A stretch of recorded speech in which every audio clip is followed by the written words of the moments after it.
Hey there, welcome to Sleep History. Let me take you on a calming journey through time where the stories of ancient civilizations and forgotten eras unfold perfect for helping you unwind after a long day. Imagine yourself drifting into peaceful sleep as we explore the soothing tales of the past. If you listen till the end, not only will you feel more relaxed, but you'll also be embraced by a deep restorative sleep. So get comfortable, close your eyes, and let these gentle stories guide you to a night of serenity and rest. Sweet dreams are just a story away. Hello folks, tonight we descend into the grime-caked rabbit hole of hygiene in the 1200s. Not the nice, soft focus version with scented candles and warm towels. No, nothing of the sort. This is medieval hygiene, where clean was a spectrum, and bathing was a team activity shared with strangers, barn animals, and whatever diseases happened to be floating by that month. So, before you get comfortable, take a moment to like the video and subscribe, but only if you genuinely enjoy what I do here. And let me know in the comments where you are tuning in from and what time it is. It is always fun to see who else is lying in bed, wondering if people really used fermented urine as shampoo. Now dim the lights, maybe turn on a fan for that soft background hum, and let us ease into tonight's journey together. When historians talk about medieval Europe, they often focus on kings, battles, and grand architecture. What they mention less often is the constant, unrelenting smell. It drifted through cities and villages alike, a thick blend of human bodies, smoke, stagnant water, and the occasional dead animal tucked behind someone's shed. People did not just smell bad, they smelled creative. It was not because they did not care. Hygiene actually mattered. It just had different rules. Most peasants believed that washing too often could actually make them sick. Bathing opened the pores, they said, and that allowed illness to crawl in and take up residence like a rude house guest. Cleanliness was not about being sterile. It was about avoiding demons that rode on hot steam. Bathing, when it happened, was an ordeal. In towns, people used public bathhouses. These were large wooden structures where hot water was poured into shared tubs, often reused without a full cleaning between customers. Think of it as medieval group therapy, but with fewer breakthroughs and more floating hair. Some bathhouses were respectable, others were less so. The dividing line between a steamy soak and a side business involving whispered negotiations was very, very thin. And yes, historians still argue whether public baths were really for cleanliness or for gossip, matchmaking, and possibly a few other extracurriculars. For peasants without access to bathhouses, the setup was simpler. A wooden tub, a bucket, and hope. Water had to be hauled from a well or stream, heated over a fire, and then lugged inside without spilling too much of it. The tub itself was reused over and over, often by multiple family members in a single session. First the father, then the mother, then the children, in descending order of seniority and increasing filth. By the time the baby got in, the water resembled thin gravy with a hint of turnip. Soap was technically available. It was made from animal fat and ash, boiled down into a lumpy paste that removed dirt and most of your skin. For those who could not afford soap, or feared it might ruin their complexion, alternatives included sand, vinegar, or the vigorous application of prayers. Hair washing presented its own problems.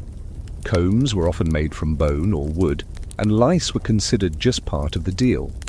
Remedies included smearing rosemary soaked in vinegar on the scalp, or sleeping with garlic braided into your hair, like some kind of pungent medieval dream catcher. These methods worked well enough to irritate the lice, but not necessarily to eliminate them. Historians still argue whether these treatments were effective or just made people smell like a salad. Teeth cleaning, or something loosely resembling it, did exist. Chewing sticks made from aromatic wood were used to freshen breath, and some households had tooth powders made from crushed eggshells, charcoal, and salt. The goal was not to prevent cavities, that concept had not arrived yet, but to avoid driving people away with your breath. In extreme cases, people rubbed their gums with mint or onion juice, which might explain why courtship was mostly conducted from a safe distance. Laundry was no less adventurous. Most clothing was made of wool or linen, and peasants often wore the same set for days, if not weeks. Undergarments, when used, helped absorb sweat and grime, but the outer layers took the brunt of it. Washing involved dragging the clothes to the nearest river, scrubbing them with ash or soap on flat stones, and beating them until they either looked clean or simply gave up. This was not a daily routine. Washing clothes was labor-intensive and time-consuming. Most people did it a few times per season, usually when the smell began to develop a personality of its own. After washing, clothes were laid out on bushes or hedges to dry, which also conveniently aired them out for the entire village. And yet, despite the dirt and stink, medieval people did try to smell better. They carried scented herbs in pouches or rubbed lavender on their wrists. Wealthier folk might own perfumed gloves or small balls of ambergris, a waxy substance from whale intestines that for some reason became highly fashionable.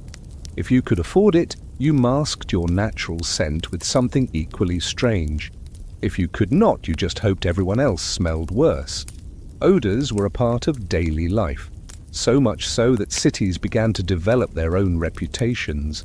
London, for instance, was known not just for its size, but for the unique blend of fish markets, tanning pits, and communal waste ditches that gave it what one monk politely described as a memorable fragrance.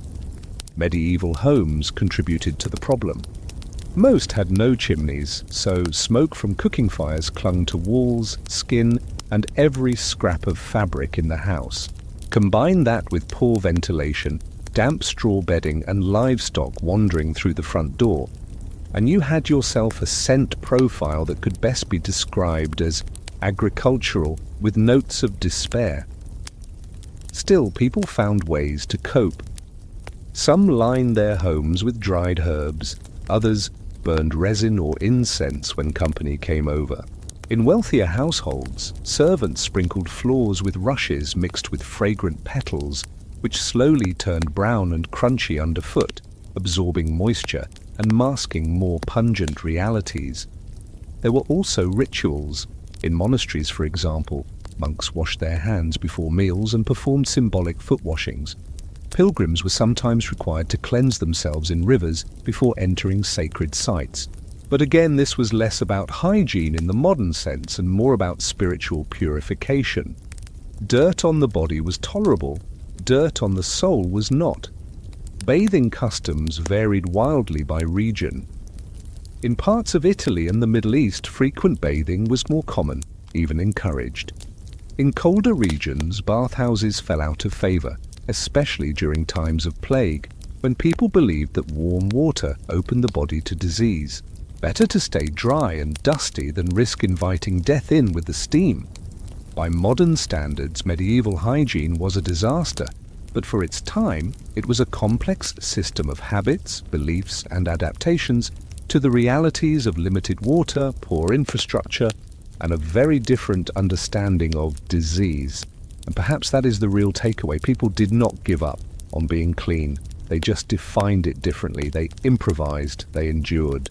They found dignity where they could, in a sprig of rosemary behind the ear, in a bucket of barely warm water, in the simple act of trying. Bathing in the 1200s was not just an act. It was a full performance, equal parts ambition, discomfort, and mild hazard. In a world where hot water was a luxury and privacy was optional, the simple act of trying to get clean became something closer to a community event, or, depending on the location, a small scandal.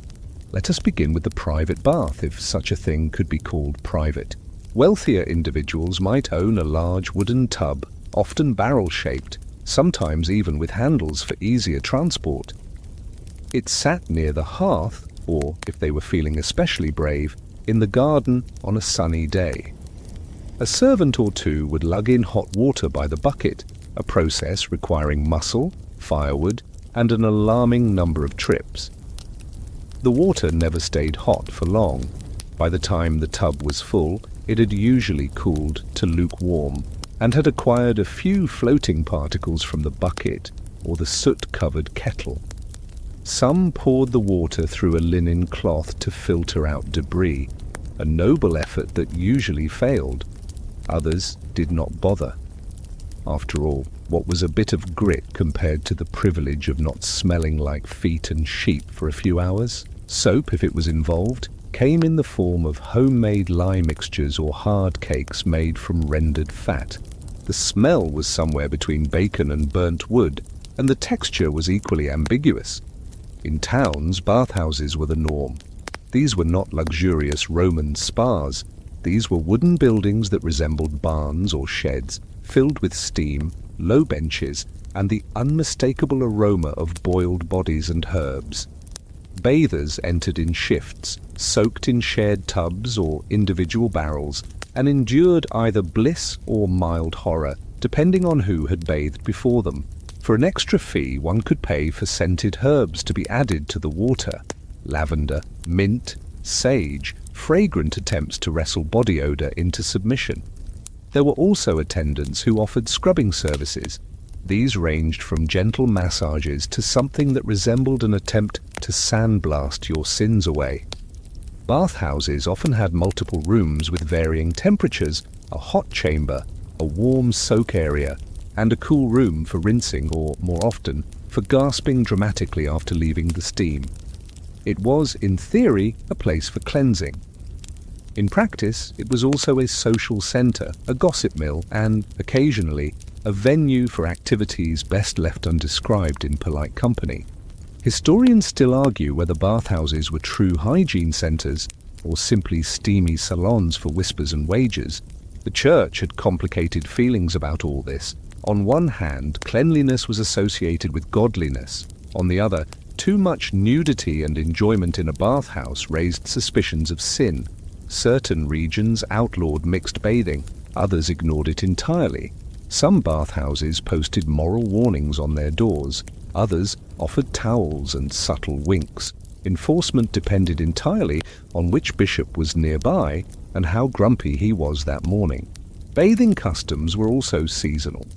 In summer, baths were more frequent, if only because heat and sweat made the consequences of skipping obvious. In winter, the number of bathers dropped dramatically. Heating water became even more of a chore, and there was a genuine fear that a warm bath in a cold house would make someone ill. Better to remain coated in protective grime than to catch a fatal chill while attempting self-care. Peasants, of course, bathed differently. Their tubs were smaller, their water colder, and their sense of privacy non-existent. A family might bathe together or in quick succession, using the same water. The order mattered. Eldest first, youngest last. Soap was optional. Herbal rinses were more common. Water boiled with thyme or rosemary, sometimes nettles, sometimes beer. The herbs added fragrance, and the beer added bragging rights. Some improvised entirely. A quick dunk in a river or stream was the poor man's bath. Brave souls might break ice to do it in winter. Others simply waited for rain and stood under their roof's runoff like damp scarecrows. It was not ideal, but it got the job done, at least until they had to explain to a neighbour why they were naked in the yard again. Children were bathed the most often, not out of particular concern for their hygiene, but because they were more likely to soil themselves, fall in mud, or develop rashes. Babies were bathed in small wooden basins or buckets. The water was warmed with great care, and herbs were added for both cleanliness and superstition. Some mothers believed in washing their infants in milk, others in ale, and some in mixtures that defy polite explanation. There were also regional quirks. In parts of Scandinavia, steam baths and sauna-like rituals persisted through the Middle Ages, rooted in older traditions. These were often separated by gender and included both cleansing and socializing, with the added bonus of not freezing to death afterward. In contrast, other regions were less enthusiastic. Certain communities believed that frequent washing weakened the body. Dirt, they argued, served as a barrier against disease and malevolent spirits. In a way, they were not entirely wrong. Filth might not repel demons, but it did keep nosy neighbors at a distance. Medieval medical texts offered opinions too. Some physicians recommended warm baths to balance the humors. Others warned that they opened the pores to dangerous vapors. A bath could be prescribed for melancholy or banned outright for hysteria. Pregnant women were told to avoid hot water. The elderly were advised to use only tepid rinses. The general message was clear: bathe if you must, but do not enjoy it too much, and certainly do not get creative. There were exceptions, of course. Nobles sometimes bathed with flair, perfumed oils, rose petals, music, and poetry readings. It was not so much a bath as a sensory theatre. Courtiers might bathe before important events or public appearances. Some chroniclers describe pre-wedding purification baths, complete with scented sponges and attendants standing by with silver bowls. These were as much displays of wealth as they were acts of hygiene, but even among the elite, bathing frequency was modest. Once a week was considered luxurious. Once a month was respectable. Once a season was acceptable, provided you used enough perfume. The truly rich had access to private bathhouses within their estates, but even these were often used more as showpieces than daily fixtures. Perhaps the most telling indicator of medieval bathing habits lies in the language. Phrases like washing the head often referred to partial bathing, not full immersion. To wash up might mean the hands and face only. Full-body baths were rare, expensive, and vaguely suspicious. If someone emerged too clean, people noticed, and not always kindly. There is a certain logic to it. Heating enough water for a full bath, pouring it, maintaining temperature, drying off. All required time, resources, and help. Then there was the aftermath: wet floors, dripping clothes, and the problem of drying your body in a drafty house where windows were made of animal hide, and the breeze did not care about your modesty. So bathing remained what it was: a gesture, a ritual, a sometimes successful attempt at reclaiming your own body from the grime and smoke of daily life. It was not just about getting clean. It was about trying. And in a world of mud paths, smoky hearths, and shared water, trying counted for something. Public bathhouses in the 1200s were not merely places to scrub away dirt. They were cultural crossroads, halfway between communal cleansing stations and neighborhood social clubs. These were spaces where someone could sit naked in a tub with a merchant, a gossiping widow, a tax collector, and possibly a barber, and somehow leave with cleaner skin and dirtier secrets. These bathhouses were often humble structures, wooden, low-ceilinged, and heavy with steam that never quite escaped, no matter how many windows were wedged open with sticks. The walls were damp, the floors creaked ominously, and the air inside was a heady mixture of rosemary, boiled sweat, and civic optimism. Functionally, a bathhouse was divided into different rooms, each with its own purpose. The main soaking room had large communal tubs, or, if the town could afford it, a pool carved into the floor and lined with stone. In smaller towns, the tubs were just oversized barrels. There were also steam rooms, known in some areas as sweat chambers, where visitors sat swaddled in towels, inhaling moist herbal vapors and pretending they were not slowly roasting like turnips. Bathhouses had operating hours posted by the door, usually marked on a plank in rough charcoal. Men and women often bathed separately, though this was not a universal rule. Some towns allowed mixed bathing, especially during festivals. This led to a curious intersection of hygiene, courtship, and what the clergy called opportunities for unguarded conversation. Others took it further, hosting evening sessions lit by torchlight, attended by those seeking warm water and warmer company. Upon entry, visitors paid a small fee, sometimes a coin, sometimes a barter. A few eggs, a bit of cheese, or a scrap of leather could be enough for a basic soak. For this fee, the bather received access to hot water, a towel that might be cleanish, and sometimes a brush or strigil for scraping off stubborn grime. Some bathhouses offered robes made of coarse linen. Others encouraged guests to bring their own, though not all complied. Disrobing was done in a shared changing space, which meant accepting the unspoken truth. Everyone was looking, and everyone was pretending not to. Clothes were hung on pegs, sometimes stacked by class. A noble's garments were not stored next to a baker's apron unless one wanted to start a scandal or a rumor about one. The water was another matter. Freshness was not its defining feature. Bathhouses typically reused the same tub for multiple guests, replenishing it with hot water throughout the day and skimming the top with a bucket or reed strainer. Some patrons believed this gave the bath character. Others believed it gave them rashes. Both were probably correct. Herbs were added not just for scent, but for their supposed medicinal properties. Marjoram for the joints, thyme for circulation, sage for clarity of thought. A good bathkeeper knew how to balance the blend depending on the clientele. More lavender when older women visited. More nettle and mustard seed when bachelors arrived claiming to be aching from farming. Bathhouse staff included water carriers, wood stokers, and bath attendants who offered scrubbing services. A few bathhouses employed barbers who shaved heads and faces with a blade so dull it counted as exfoliation. Others hired musicians, lutes, pipes, and drums to distract guests from the dubious hygiene of their surroundings. And in wealthier cities, storytellers sat by the steam rooms recounting tales of love, treachery, or the time someone slipped on soap and caused a 3-person pile-up. For an additional fee, guests could request massage treatments, scented oils, or even beauty advice from older attendants who claimed to have once worked for nobility.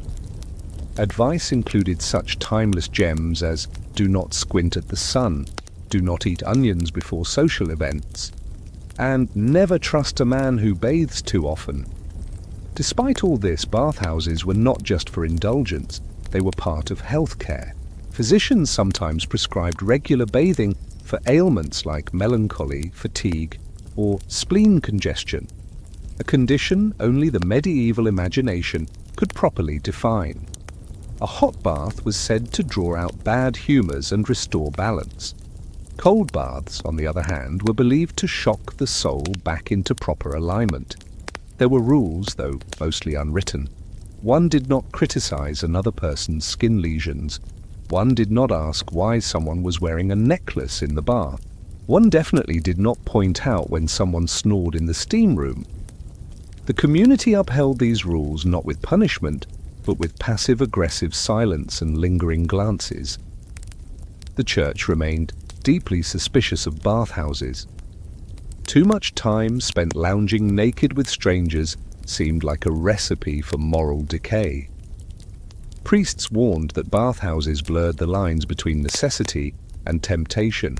Some clergymen went so far as to declare frequent bathing a form of vanity, bordering on heresy. Naturally, this only made bathhouses more popular.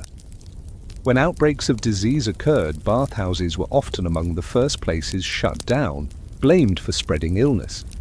Ironically, some towns tried to fight plague with even more bathing, scrubbing their bodies with vinegar, or steeping in wine-laced baths in hopes of avoiding contagion. Whether it worked or not is unclear, but it certainly led to some very expensive laundry bills. For many townspeople, especially the poor, bathhouses offered a temporary escape from crowded homes and filthy alleys. Inside those foggy rooms, one could forget about field work, taxes, or the rat currently occupying the family pantry. There was warmth, music, conversation. There was a sense, however fleeting, that the world could be manageable, even soft around the edges, and it was not all politics and propriety. Bathhouses birthed legends. Songs were written about loves ignited in the steam. Poems lamented betrayals revealed during back scrubbings.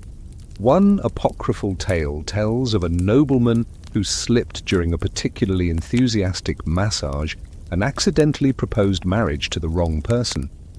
They were wed 3 days later and reportedly had a decent life. Even the architecture played a role. Floors were sloped toward drains when drains existed, though not all of them led anywhere helpful. A few simply ended at the wall, which meant the water pooled until someone noticed, or slipped. Walls were built thick to retain heat and prevent peeping. Roofs were low to trap steam, and ceilings often dripped ominously in rhythm with the musicians outside. And then there were the bathhouse nicknames. Patrons bestowed names with affectionate sarcasm. The lukewarm barrel, the mutton broth, St. Steam's, the place where I lost my sock and my dignity. These were places that had character. They were part of the town's personality, as vital as any market square or church bell. One could track the shifting seasons through bathhouse chatter. Spring brought complaints about muddy roads. Summer brought sandal blisters and rumours about travelling performers. Autumn arrived with talk of harvest, tax collection, and unsolicited recipes involving cabbage. Winter meant fewer patrons, more firewood, and a communal effort to pretend the roof was not leaking. Bathhouses even had their own vocabulary. To be pickled meant staying too long. To be tub-wise meant knowing which bench was least likely to collapse. Going full splash referred to someone so enthusiastic in their bathing that others mysteriously left the room. This language changed by region, but the spirit remained the same. Shared spaces created shared stories. In the end, the bathhouse was not just about washing bodies. It was about reshaping the day, scrubbing the edges off life's many small defeats. It was about shared warmth, shared water, shared humanity.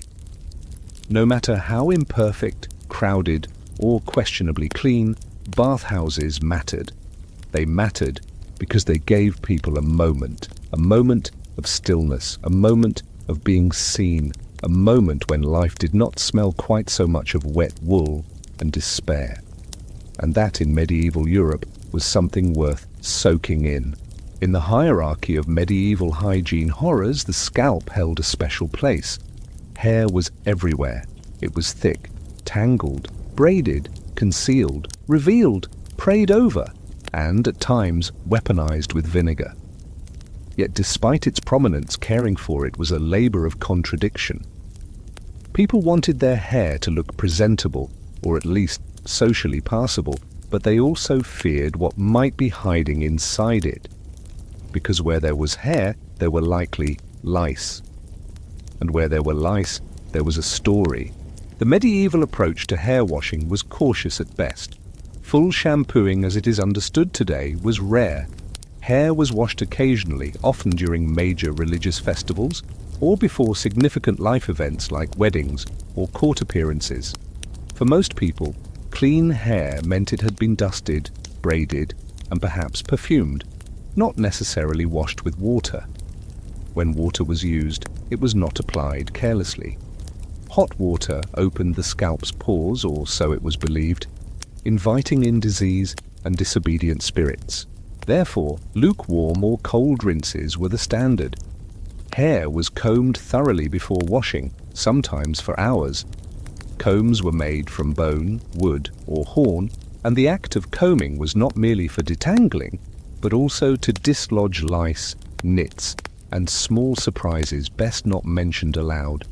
A popular lice treatment involved soaking the comb in vinegar or rosewater. The acidity was believed to weaken the lice's grip and possibly their will to live. After combing, the hair might be washed with a herbal infusion, chamomile for shine, rosemary for strength, or nettle if one had angered a hedge witch.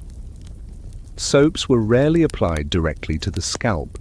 They were too harsh and often left behind a residue that turned one's hair into a stiff, slightly flammable helmet. Those with longer hair faced added challenges. Women, in particular, took pride in their tresses. Braiding was both fashionable and practical. It kept the hair out of the way, contained its unruly volume, and, crucially, made lice easier to detect. Intricate braids could signal status, marital availability, or regional identity. Unbraided hair, on the other hand, was sometimes viewed as improper, unless one was mourning or actively cursing someone in Latin. Head coverings also played a role. Most adults wore something over their heads: hats, veils, coifs or kerchiefs, not just for modesty or fashion, but to keep dust, smoke, and wandering insects at bay. These coverings were often changed more frequently than the hair underneath was washed. In fact, if someone had a nice linen cap and a decent comb, they could go a suspiciously long time without touching a bucket. Not all treatments were gentle. Some involved rubbing the scalp with mashed garlic or onion. Others recommended goose grease, chicken fat, or warmed vinegar mixed with ash. One popular remedy included soaking bread in wine, applying it to the scalp and leaving it there until the wine evaporated or the person was banned from social gatherings. Scholars still argue whether any of this worked, or if it simply made the lice seek out less pungent hosts. Children were particularly vulnerable. Their scalps were thinner, their habits less hygienic, and their tolerance for combing significantly lower. Parents often used herbal compresses to reduce itching or distract from the horror of what was being pulled from behind the ears. Schoolmasters sometimes inspected their pupils for lice, a process that involved wooden sticks, hard stares, and an escalating sense of shame. Monks and clergy took a different route. Their hair was often tonsured, shaved in patches as part of religious practice.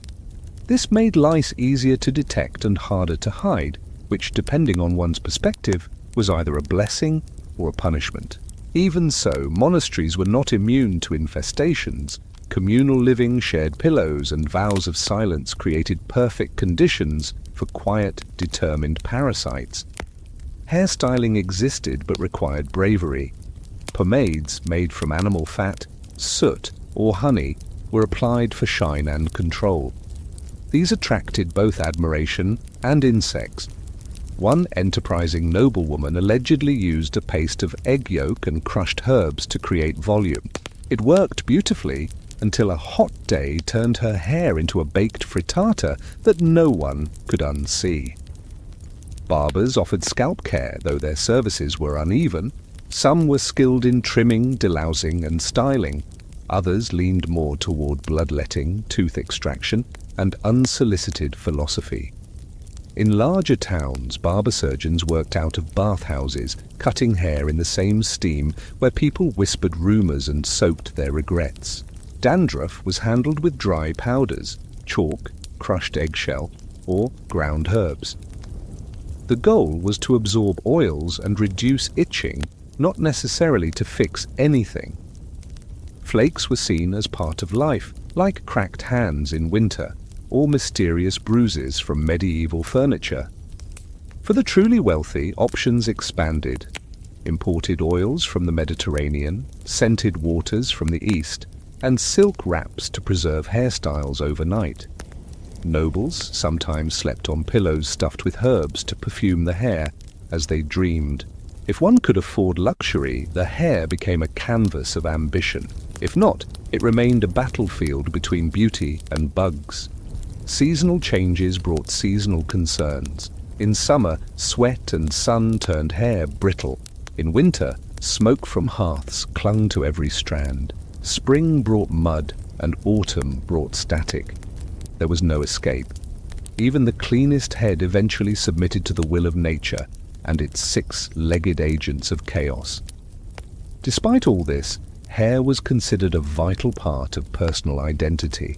People admired thick, healthy locks. Poets wrote verses about flaxen hair and raven tresses. Saints were identified by their miraculous curls. Hair was cut and saved, offered to lovers, burned in rituals, or kept as talismans. Losing it, whether to age, illness, or lice-induced panic, was viewed as a personal defeat.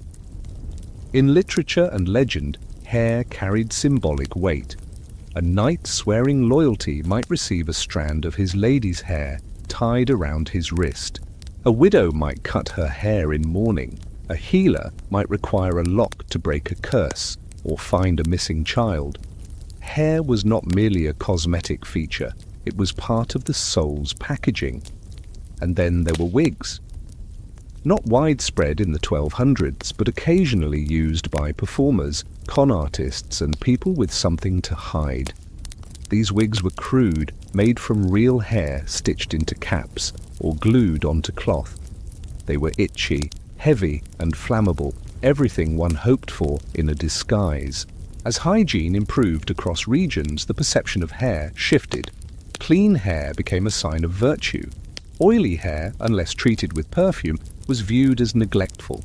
Yet the practicalities remained. Without easy access to water, soap, and time, most people did what they could. They combed, they braided, they wrapped, they hoped. Some wore talismans in their hair, tiny pouches with herbs, charms, or bits of parchment. These were meant to ward off disease, misfortune, or nosy neighbors. A hairdo could be both fashion statement and spiritual armor, all held together with pins carved from bone. Even in death, hair mattered. Corpses were sometimes buried with combs, their hair washed with holy water and brushed by grieving relatives. This final grooming was a sign of dignity, a preparation for whatever awaited beyond.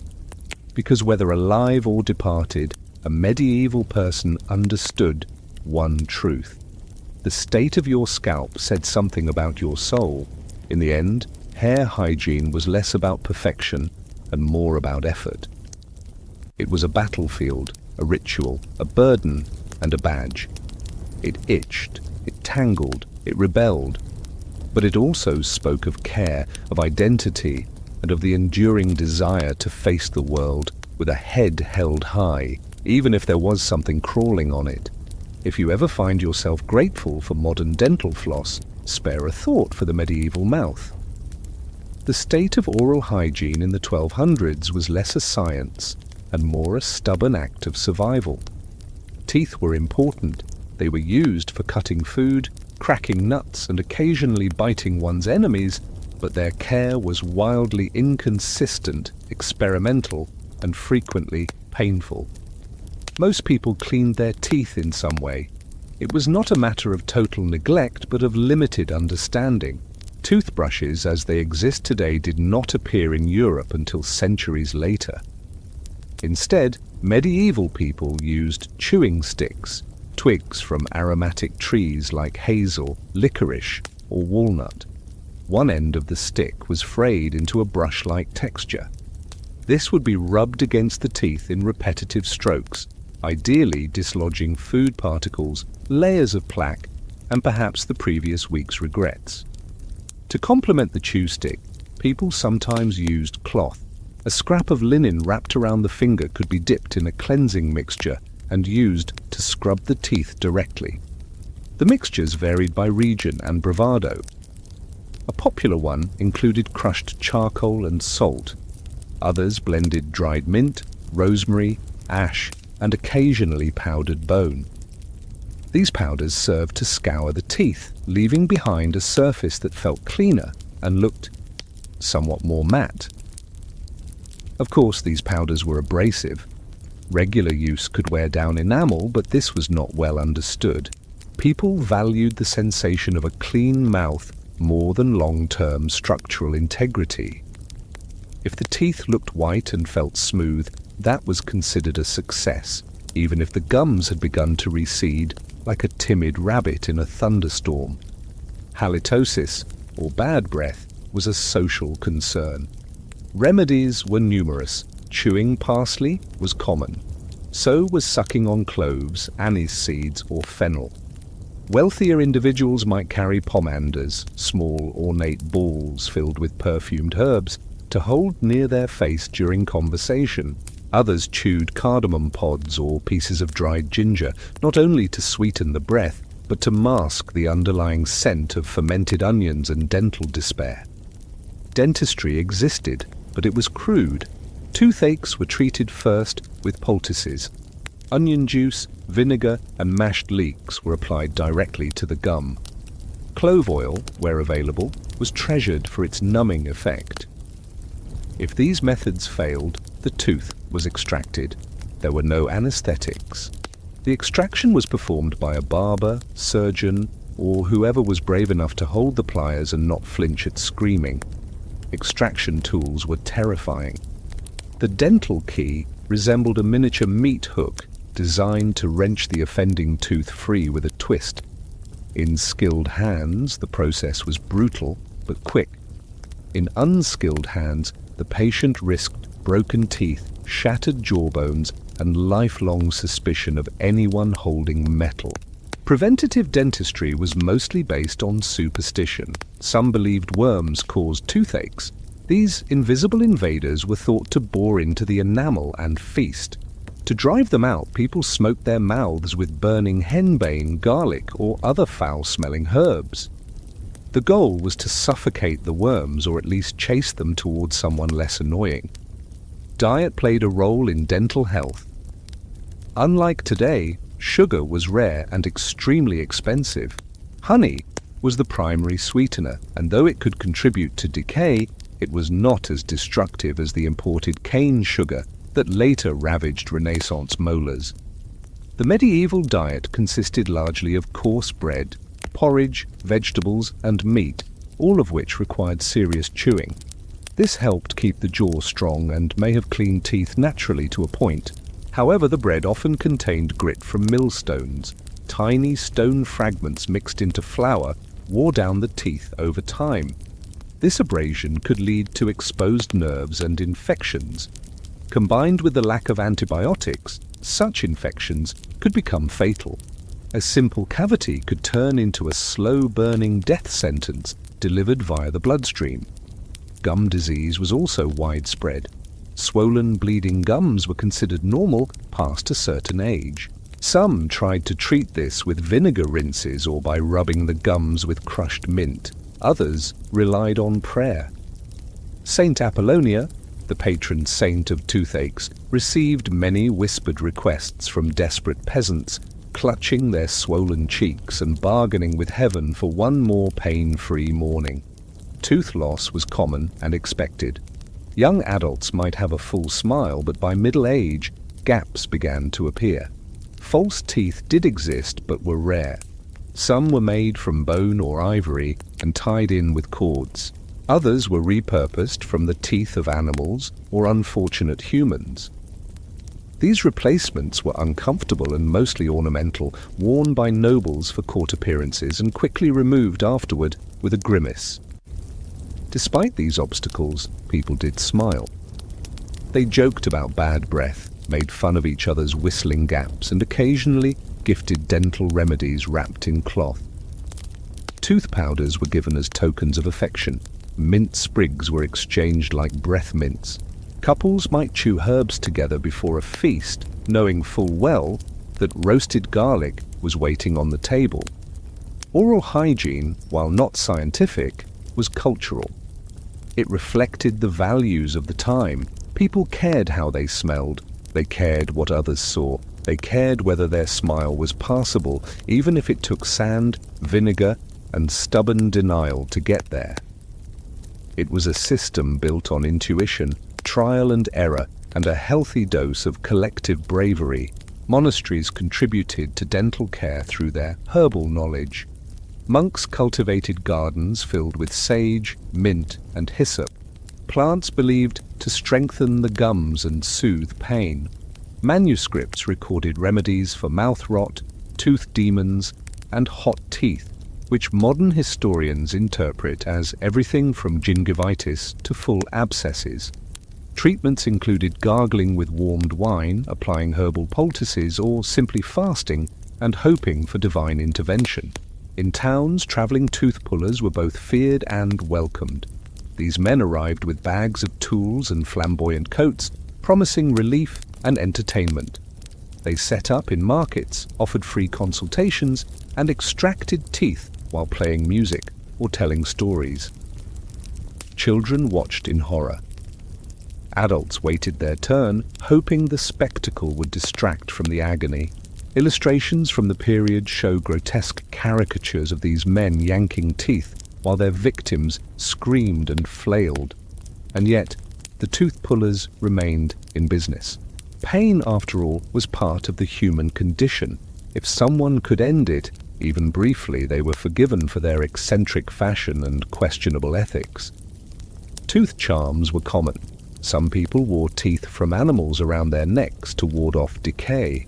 Others carried written spells or hung small bones near the bed to protect against nighttime jaw pain.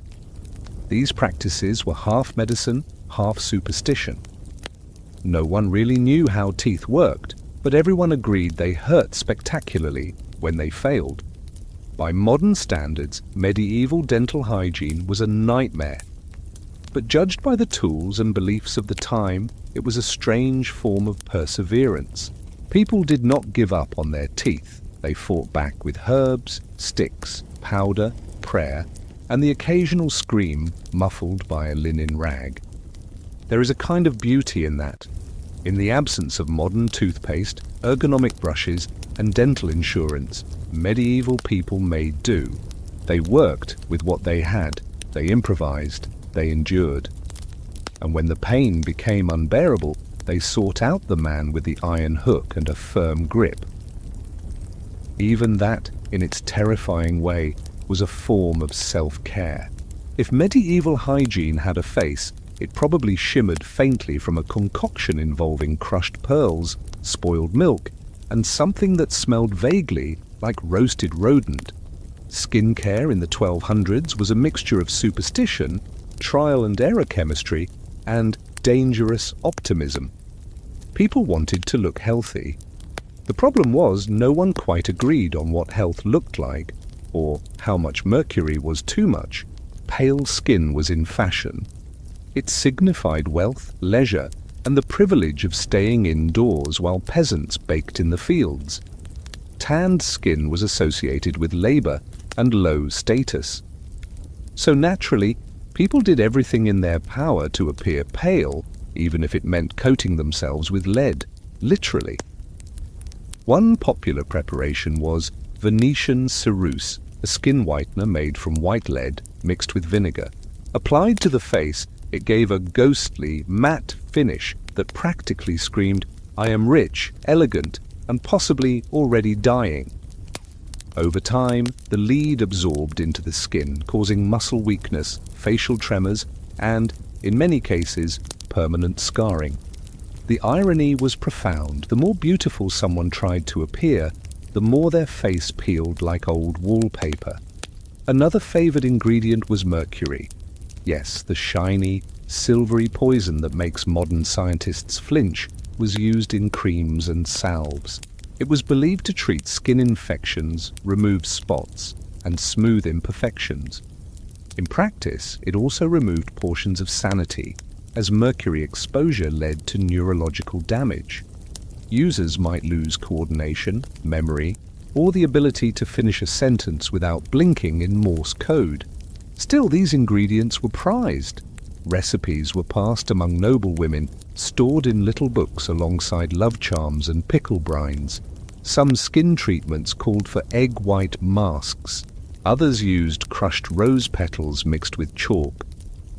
Goat milk was rubbed into cheeks for softness. Bread soaked in ale was applied to sunburns. If it sounded remotely edible, someone tried rubbing it on their face.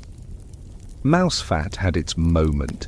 It was mixed with powdered sage and applied to dry patches or used to soften calluses.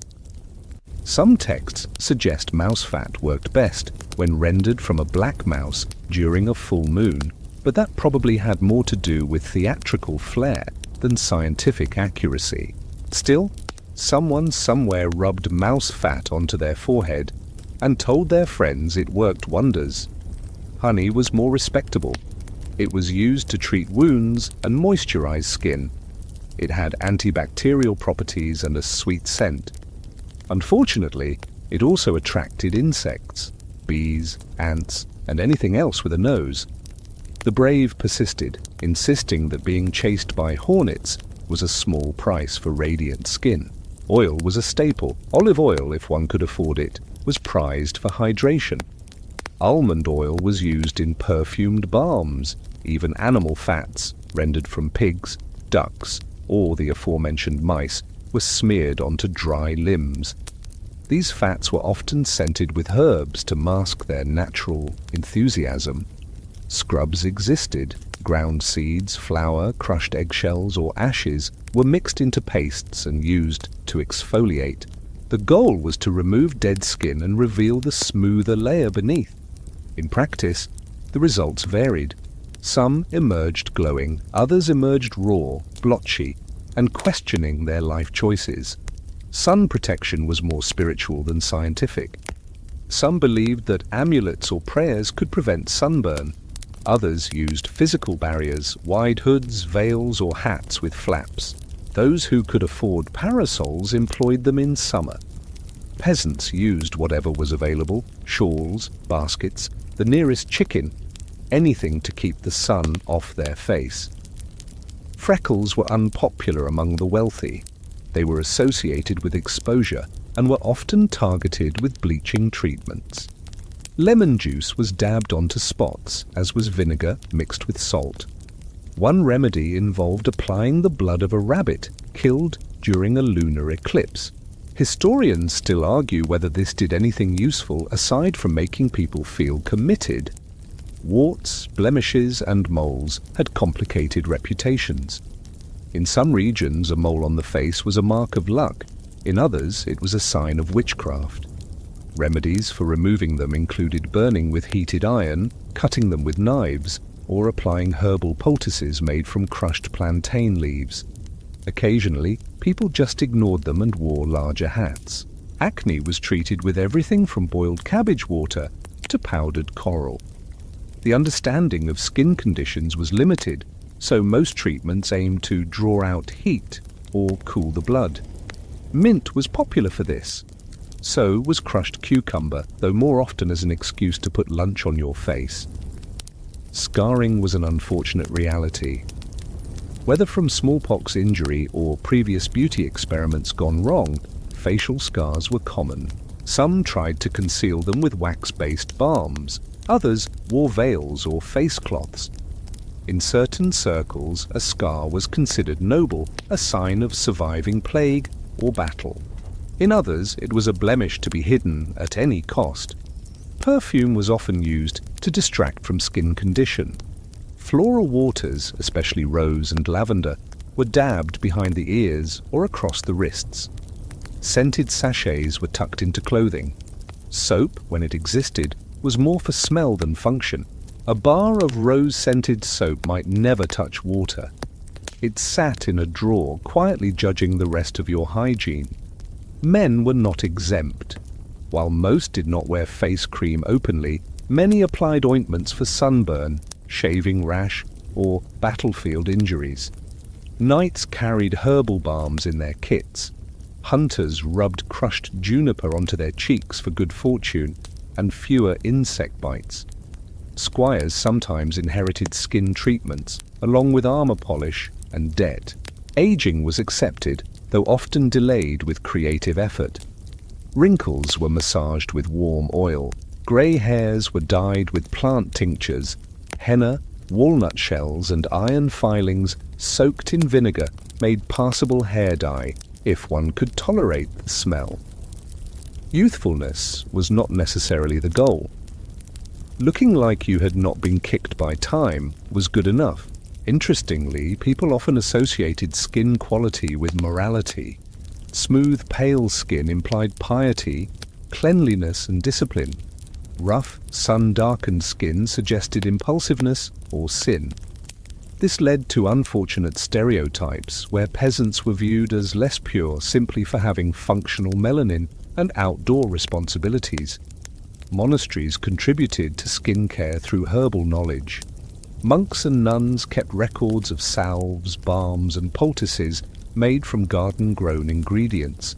Calendula, sage, yarrow, and comfrey were common.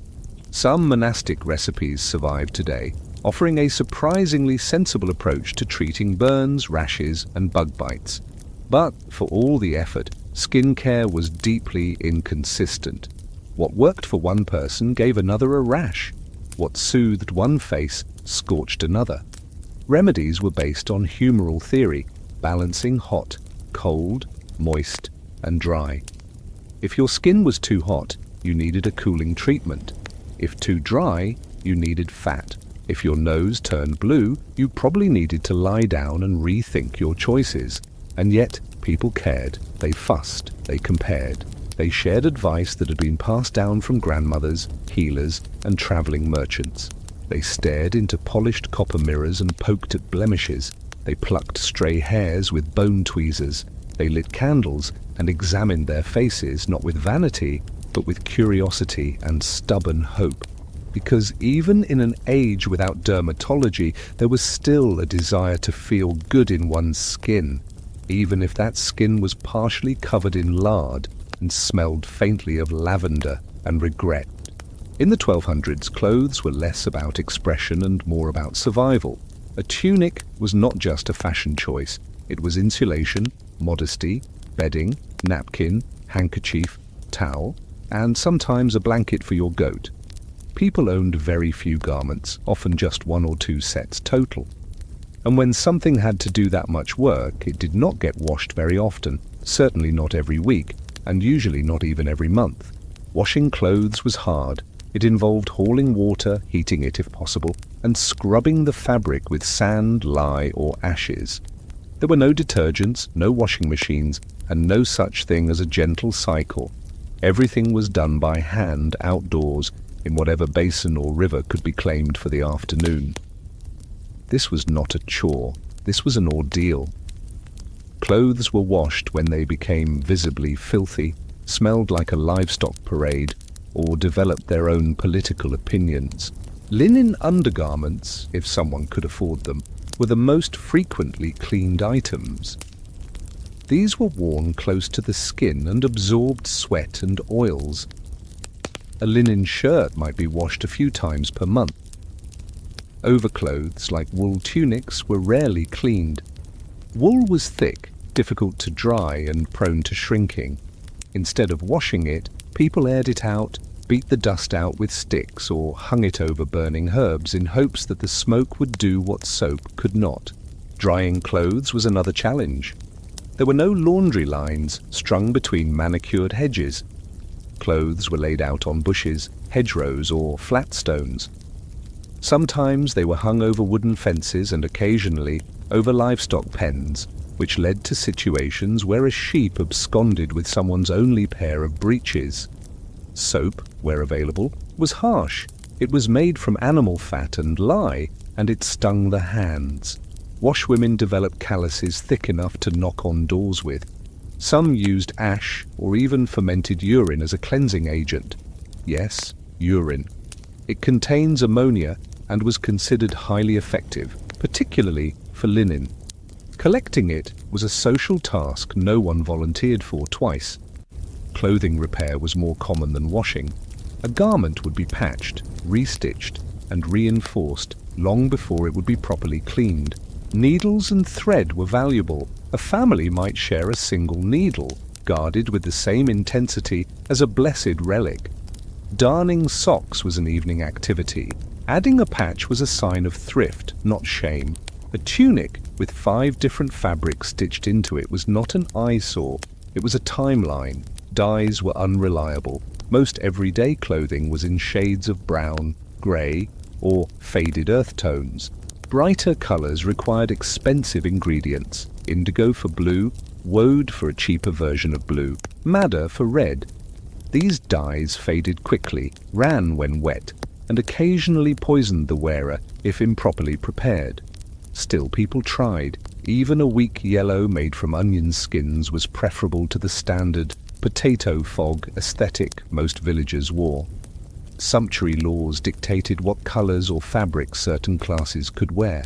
In some regions, peasants were forbidden from wearing specific shades or from using silk, even if they somehow acquired it. This was less about economics and more about keeping everyone in their social lane. A poor man in red might be accused of trying to impersonate a noble. A rich man in plain wool might be praised for humility or suspected of hiding from debt collectors. Washing days were communal events. Women gathered at rivers or wells, scrubbing clothes on flat stones or primitive washboards. They gossiped, exchanged recipes, and tried not to let toddlers fall into the water. Songs were often sung during washing, part tradition, part rhythm aid, and part attempt to drown out the complaints of aching backs and numb hands. Wool, when it was washed, had to be handled carefully. Hot water would shrink it. Cold water did nothing. The process was a delicate dance of temperature control, beating, soaking, and praying. Many people simply avoided the process entirely. A wool tunic might go unwashed for a year, aired occasionally, and brushed down with a stiff straw broom. Clothing storage was minimal. Most households did not have wardrobes or chests. Clothes were folded or rolled and placed on shelves, pegs, or underbeds. Some hung their garments from rafters, where smoke from the fire theoretically kept pests away. Others bundled their spare clothes into sacks and sat on them. Multipurpose furniture was a medieval standard. Undergarments were more common among the upper classes. A noblewoman might wear a linen shift beneath her gown, both for comfort and to protect the outer garment from body oils. These shifts were often embroidered, at least along the neckline and cuffs, so they could peek out without looking plain. These inner layers were the ones washed most often, leading to the illusion that the person was generally cleaner than they actually were. Footwear was another matter entirely. Shoes were rarely cleaned. They were made of leather, cloth, or wood, and were expected to absorb their fair share of the landscape.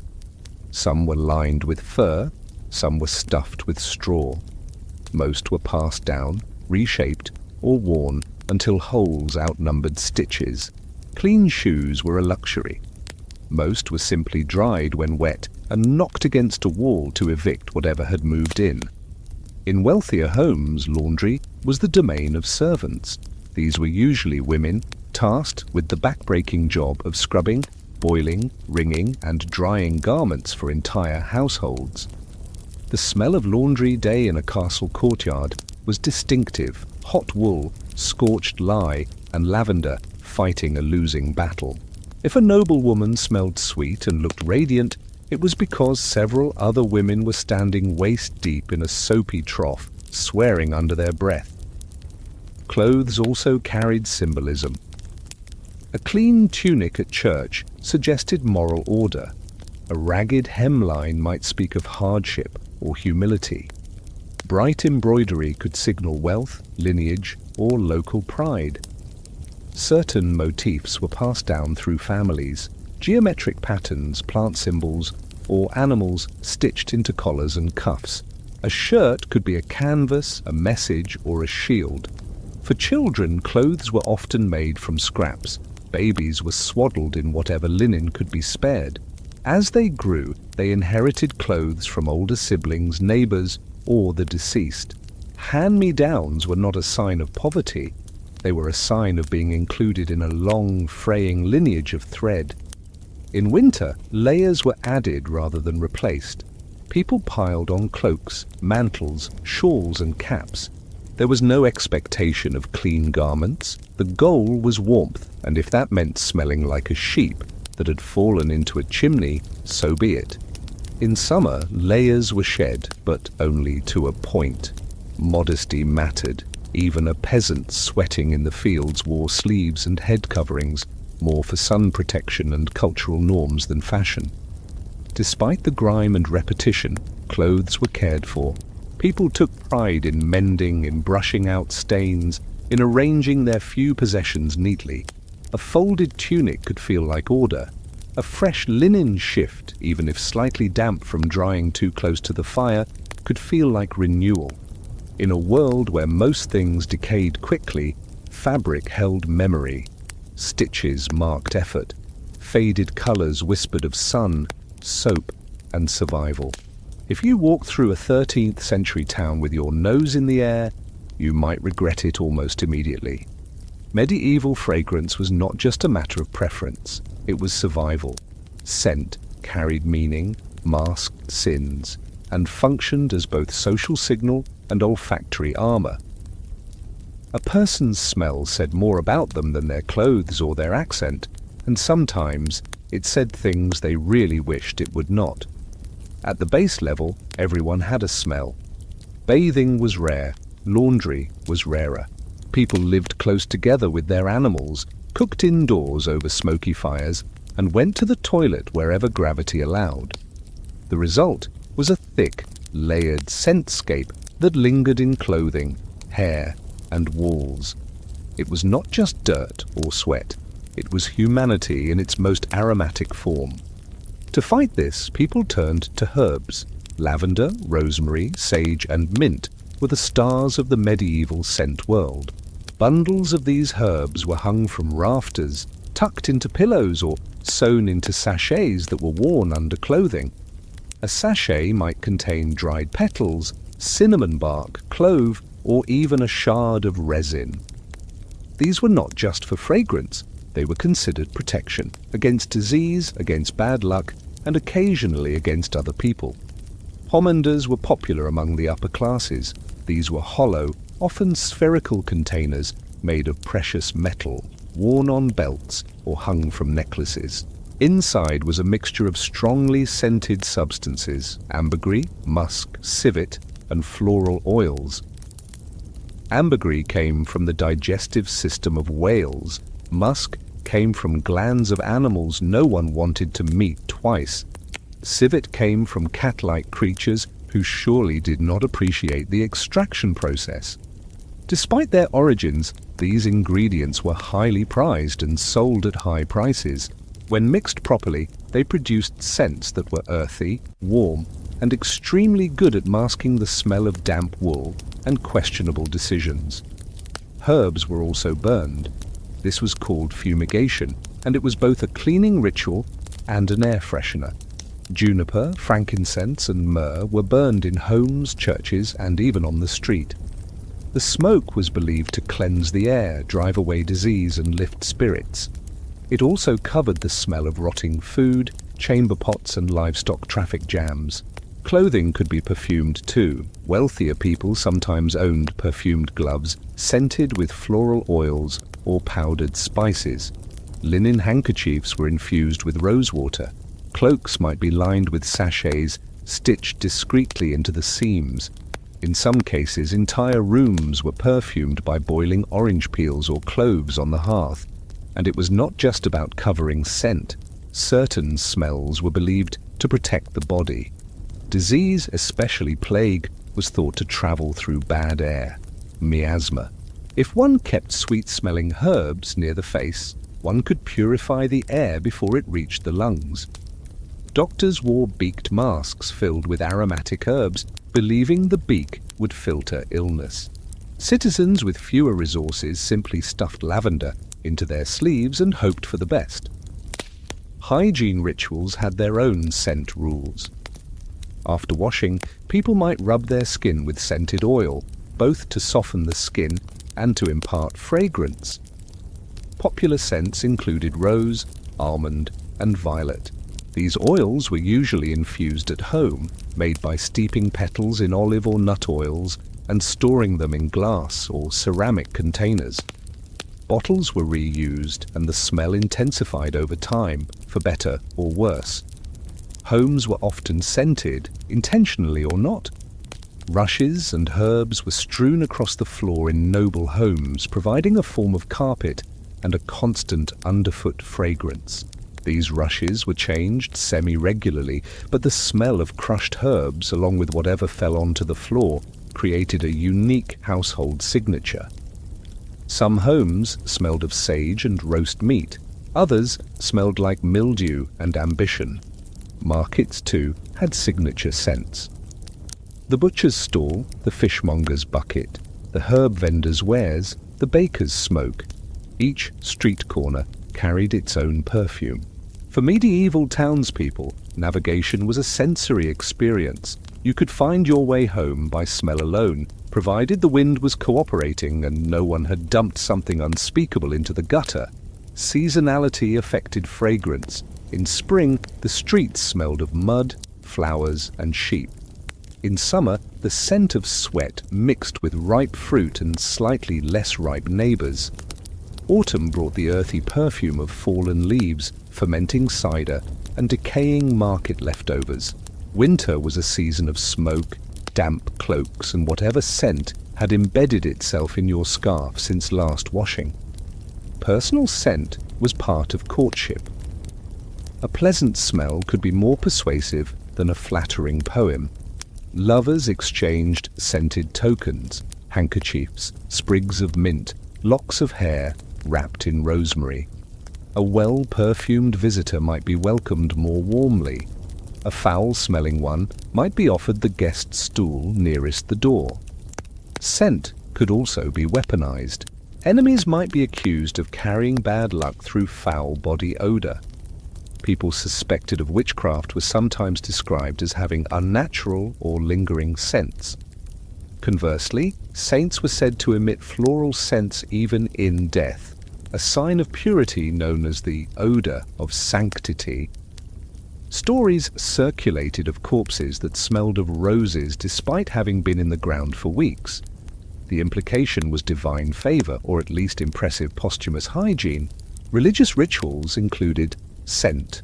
Incense was burned during mass ceremonies and processions. The fragrance was meant to lift prayers heavenward and create a sensory boundary between the sacred and the mundane. For peasants in the back of the church, the incense also served to mask the smell of the crowd, which was its own act of grace. Children were an unpredictable olfactory element. Babies were swaddled in layers of fabric that were not changed often. Herbs were sometimes tucked into these layers to offset the effects of nature. Mothers chewed mint or fennel before breastfeeding, believing the scent would calm the child or sweeten the milk. Some infants wore garlands of rosemary, partly for blessing, partly to make them more tolerable on long walks. Animals contributed to the medieval scent map. Horses, oxen, chickens, goats, each with their own earthy presence, were part of the household, literally. In some homes, livestock slept indoors during winter. Their smells blended with smoke, straw, and wet wool into a perfume that was oddly comforting if you had grown up with it, and horrifying if you had not. There were class differences in scent.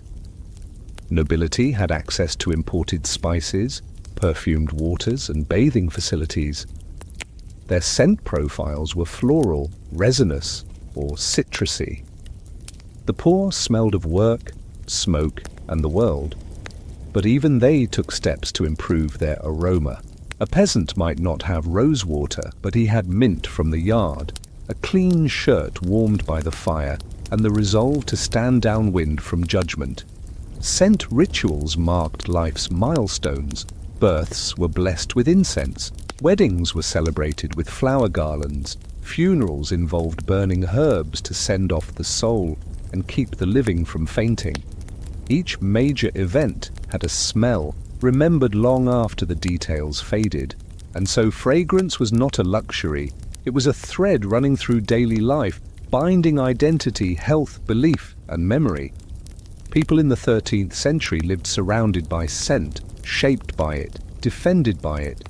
They wore it like armor, traded it like treasure, feared it like poison. In the end, no one in medieval Europe smelled like a daisy. But some carried daisies anyway, tucked behind an ear or sewn into a cuff, hoping that beauty might triumph over biology, if only for a moment. In the 1200s, feet were not sacred, they were not delicate, they were not discussed in poems or admired in portraits. Feet were instruments of labor, battered, calloused, and often ignored until something went very wrong. They carried people across fields, into markets, over thresholds, and through entire pilgrimages without complaint, or at least without complaint anyone listened to. Footwear, when available, was crude. Most shoes were little more than stitched leather coverings, shaped like the foot, but offering minimal protection. They had thin soles, soft sides, and about as much arch support as a folded cabbage leaf. A cobbler could make a pair to measure, but the result still felt like a compromise between a shoe and a question mark. Socks, as we know them, did not exist for the average person. Wealthy individuals might own hose, close-fitting leg coverings made of wool or linen, but these often left the foot bare or only partially enclosed. Most people relied on foot wraps, strips of cloth wound around the feet and ankles.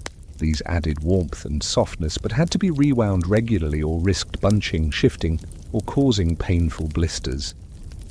A poorly applied foot wrap could turn a walk to the mill into a week-long limp. Straw, moss, or even feathers were sometimes stuffed into shoes as insulation.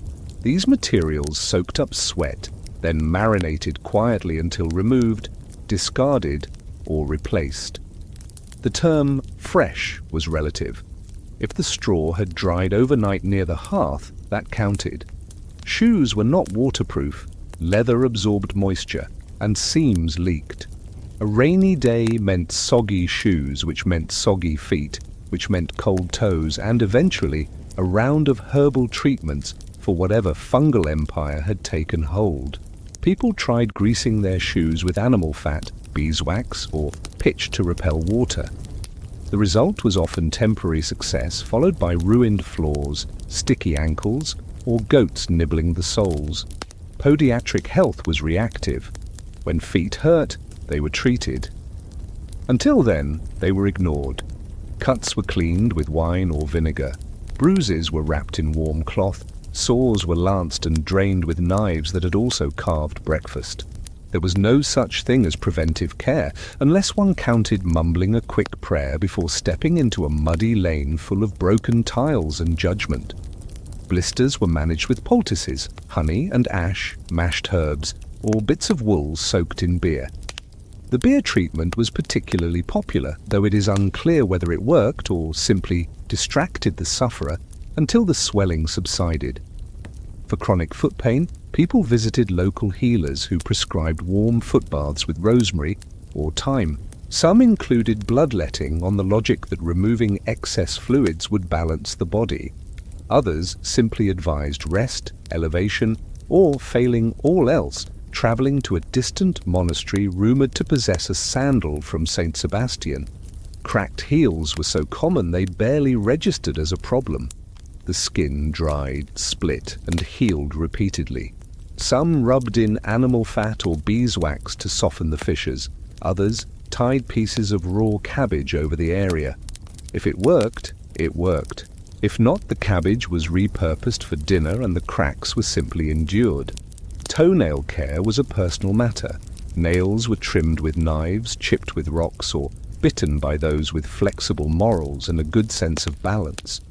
Overgrown nails led to more serious problems: curled growth, infections, ingrown disasters. Treatment ranged from cutting away the offending nail to wrapping it in vinegar-soaked cloth until it surrendered or fell off from embarrassment. Foot odor was accepted as a fact of life. People washed their feet with mint water or rubbed them with sage or crushed pine needles. The results lasted about an hour, after which the natural scent of labor and survival reasserted itself. There were jokes, of course. The road follows his feet because it fears the smell, and other cheerful barbs. But truly offensive odor was a matter of community concern. People might leave gifts of herbs, suggest a foot bath, or, if desperate, avoid eye contact entirely. Children's feet were often bare, especially in summer. They ran through meadows, dung heaps, and shallow streams. Cuts and scrapes were constant. Parents checked for signs of infection, redness, swelling, warmth, or unexplained curses. Remedies included soaking the foot in boiled plant water or rubbing it with oil and murmured prayers. Stories of foot-blessing saints were told at bedtime, partly to comfort and partly to distract from the bleeding. In wealthier households, foot care included bathing, ointments, and even massage. Servants soaked their masters' feet in warm water infused with flower petals. The feet were then dried with linen and rubbed with almond oil or balm made from goose fat and lavender. This ritual was both cleansing and symbolic. Clean feet signified control, status, and leisure, the ability to rest while others worked. Shoemaking was both craft and art. Cobblers shaped soles, stitched uppers, and patched tiers. They used wooden lasts, foot-shaped molds, to build consistency. Nails, glue, and binding cords held the pieces together. A good cobbler could make a shoe that lasted several seasons. A great one could craft footwear worthy of a wedding, a festival, or a particularly demanding bishop. Shoes reflected status. Pointed shoes, often wildly impractical, were all the rage among nobility. Some curled at the toe. Others were so long they needed to be tied to the leg to avoid tripping. These shoes were not made for walking, they were made for watching others walk. Religious attitudes toward feet were paradoxical. On one hand, feet were humble, earthly, dirty. On the other, they were spiritual. Washing feet was an act of reverence. In monasteries, monks performed this ritual regularly, both to cleanse and to display humility. Pilgrims received foot washings at sacred sites. Christ washing his disciples' feet was a foundational image that echoed through churches, sermons, and the occasional awkward dinner invitation. Medieval literature rarely mentioned feet unless something went wrong. A knight might be described as fleet-footed, but rarely was his footwear discussed unless it broke or bled. Commoners' feet were mentioned in legal records, usually when injured during disputes involving livestock, carts, or overly enthusiastic maypole dances. Travelers faced particular challenges. Long-distance walking over rough terrain meant constant wear. Pilgrims suffered cracked heels, sprains, and bruised soles. They padded their shoes with wool, replaced worn soles with stitched-on patches, and relied on rest stops to soak their aching feet in communal tubs. Some wore sandals made of rope or bark. Others simply went barefoot as a form of devotion or desperation. Foot deformities were often left untreated. Bunions, collapsed arches, and hammer toes were seen as normal signs of age or misfortune. Folk remedies abounded, wrapping the feet in cloth soaked in rabbit blood, reciting chants under moonlight, or pressing a toad to the sole and offering it a song. Effectiveness varied. The toad was usually unimpressed. Despite all this, feet carried on. They carried people to weddings, to funerals, to markets, and to war. They stomped in celebration, shuffled in sorrow, and marched toward destiny with whatever protection could be fashioned from leather, wool, and willpower. In the end, the medieval foot was not beautiful. It was not praised, but it was respected, quietly, reluctantly, and often through the simple act of washing, drying, and walking once more.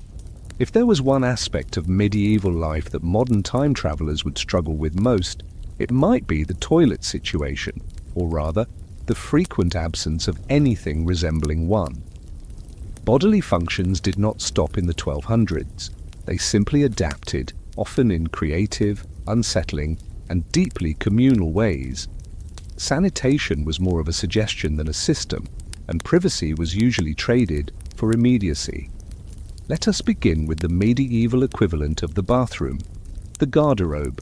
In castles and fortified manors, this was a small stone room built into the exterior wall, usually projecting out slightly above a moat or courtyard. Inside was a wooden bench with a hole cut into it. The waste dropped down a vertical shaft, sometimes into a cesspit, sometimes directly into the open air, and sometimes, distressingly, onto a lower level of the building, if architectural planning had taken a day off. In theory, the garderobe provided a degree of privacy. In practice, it was a cold, draughty hole where the wind howled upwards with unholy intent. Many garderobes were built high for convenience of gravity, not safety, which made using them in the dark a test of both aim and existential courage. The smell was permanent. Castle walls absorbed everything, Attempts were made to reduce odors, placing herbs like lavender or mint near the seat, hanging bunches of rosemary, or stuffing straw into cracks. Lime was occasionally tossed down the shaft to neutralize the worst of it. Whether this helped or simply gave the user something to hope for remains debatable. For those living in towns or rural homes, the options were humbler. Most used chamber pots. These ceramic or wooden bowls were kept under the bed or in a corner. They were used at night, during storms, or when walking to the communal latrine was deemed too much of an adventure. In the morning, the contents were dumped, sometimes into designated cesspits, more often out a window with a yell of warning that may or may not have been delivered with enthusiasm. Yes, the infamous garde à l'eau, French for "watch out for the water," was a real thing. So were the unfortunate pedestrians who failed to heed it. Streets were narrow, drainage poor, and footwear absorbent. People learned to walk close to buildings and wear long cloaks with hemline regrets. Public latrines did exist in larger towns, often near rivers. These were open-air or semi-enclosed structures, sometimes with separate sections for men and women. They were cleaned sporadically and used enthusiastically. Waste flowed into the river, which also supplied drinking water, thus creating a circular ecosystem of increasingly poor decisions. Wiping materials varied. Wealthy individuals might use cloth, which was then washed by someone else and reused. The poor used what was available: moss, hay, straw, wool clumps, or even smooth stones. In coastal areas, mussel shells were not unheard of, though their comfort level is best left unexamined. Some relied on the left hand and water, a practice with long cultural roots and social implications.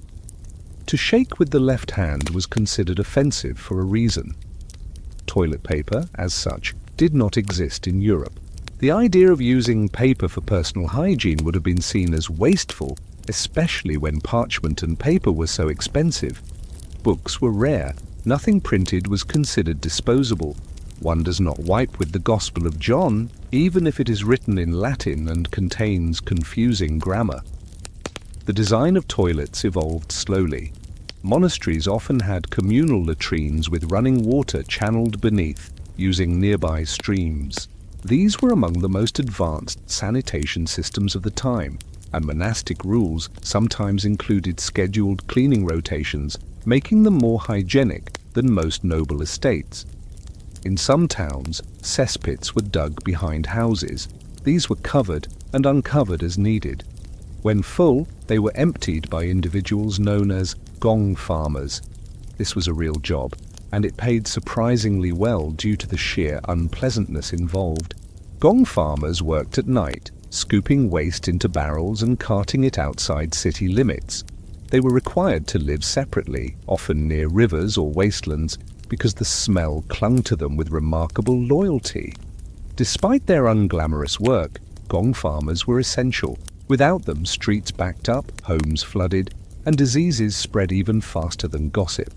They were the quiet backbone of urban hygiene, shoveling filth, while the rest of society pretended not to notice. Diseases linked to poor sanitation were common. Dysentery, cholera, and parasitic infections plagued communities. Flies were constant, rats ever-present, and the concept of a clean food preparation surface existed only in theory. Food and excrement coexisted dangerously close together. People tried to mitigate this with herbs, boiling, and prayer. Water was often avoided in favor of beer or wine, not for fun, but because fermentation killed things that rivers did not. Toileting was not always solitary. In monasteries and public latrines, multiple holes lined up side by side, with little to no separation. Conversations occurred, debates raged, silence was not enforced. One entered the latrine with dignity and exited with stories, sometimes shared far too loudly over dinner. Children were trained early. Toddlers were given miniature chamber pots. Older children were taught to dump waste properly, or at least not into the laundry basin. Accidents happened. Discipline followed. Occasionally, so did rats. Rats liked warmth, darkness, and food remnants. Medieval toilets provided all three, and there are records of unfortunate encounters involving startled anatomy and deeply traumatized families. Toileting while traveling presented special challenges. Pilgrims used roadside bushes, streams, or designated comfort areas outside towns. Some carried small folding stools with holes in them, a primitive porta potty for the devout. Soldiers dug trenches, nobles brought portable chamber pots. A clever merchant might carry aromatic herbs to mask the smell, which also served to ward off conversation. Disposal of waste was everyone's problem. Some cities had laws about when waste could be dumped. Enforcement was inconsistent. Penalties ranged from fines to public shaming. More often, people simply lived with the smells and hoped for a good wind. In winter, frozen waste piled up in alleys. In spring, it thawed. Nothing in medieval Europe smelled quite like spring. There was humour too. Medieval jokes often referenced bodily functions. Plays featured fart gags. Poems hinted at unfortunate noises from the back row of the pew. One manuscript contains a recipe for a potion to silence the wind, involving boiled leeks and very specific prayer timing. No one knows if it worked, but the attempt speaks volumes.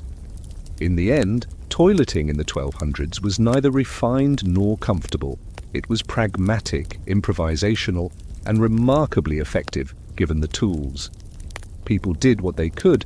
They built high towers to drop waste far away. They dug pits and hired men with strong backs and no sense of smell.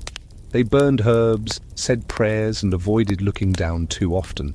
Because in the medieval world, cleanliness began with creativity, and sometimes a strong stomach. If the medieval toilet was a crisis of architecture, medieval medicine was a crisis of confidence. Hygiene in the context of healthcare was not a given. It was, at best, an aspiration. Medical treatment in the 1200s hovered somewhere between hopeful witchcraft and experimental carpentry. Instruments were sharp, explanations vague, and the chance of infection almost guaranteed. Let us begin with the tools.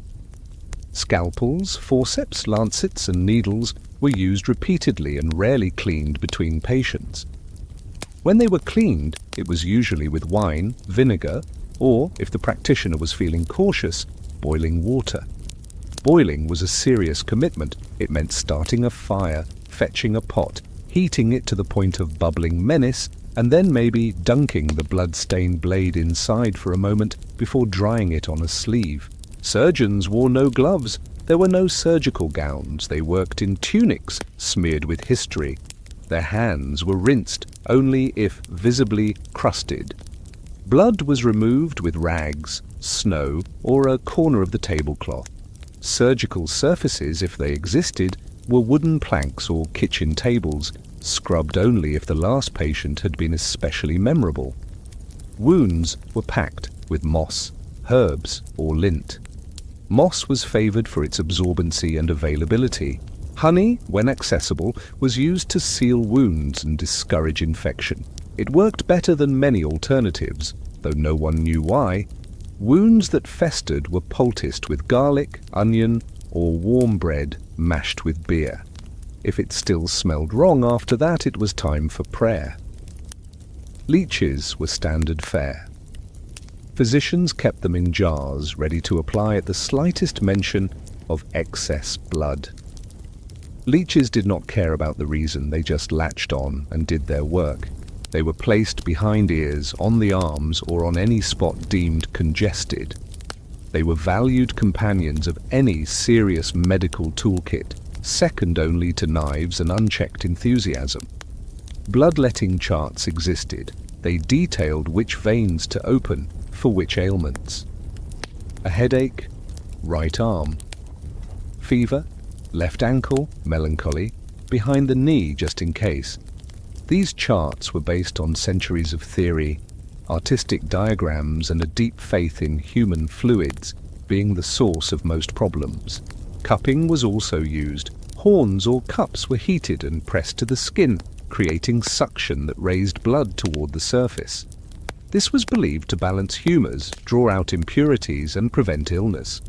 What it usually did was leave circular bruises and a lingering suspicion of the healer's qualifications. Barber surgeons handled much of the practical medicine. They shaved beards, pulled teeth, drained abscesses, and lanced boils, all in one appointment if requested. Their tools clattered inside leather rolls, stained and slightly mismatched.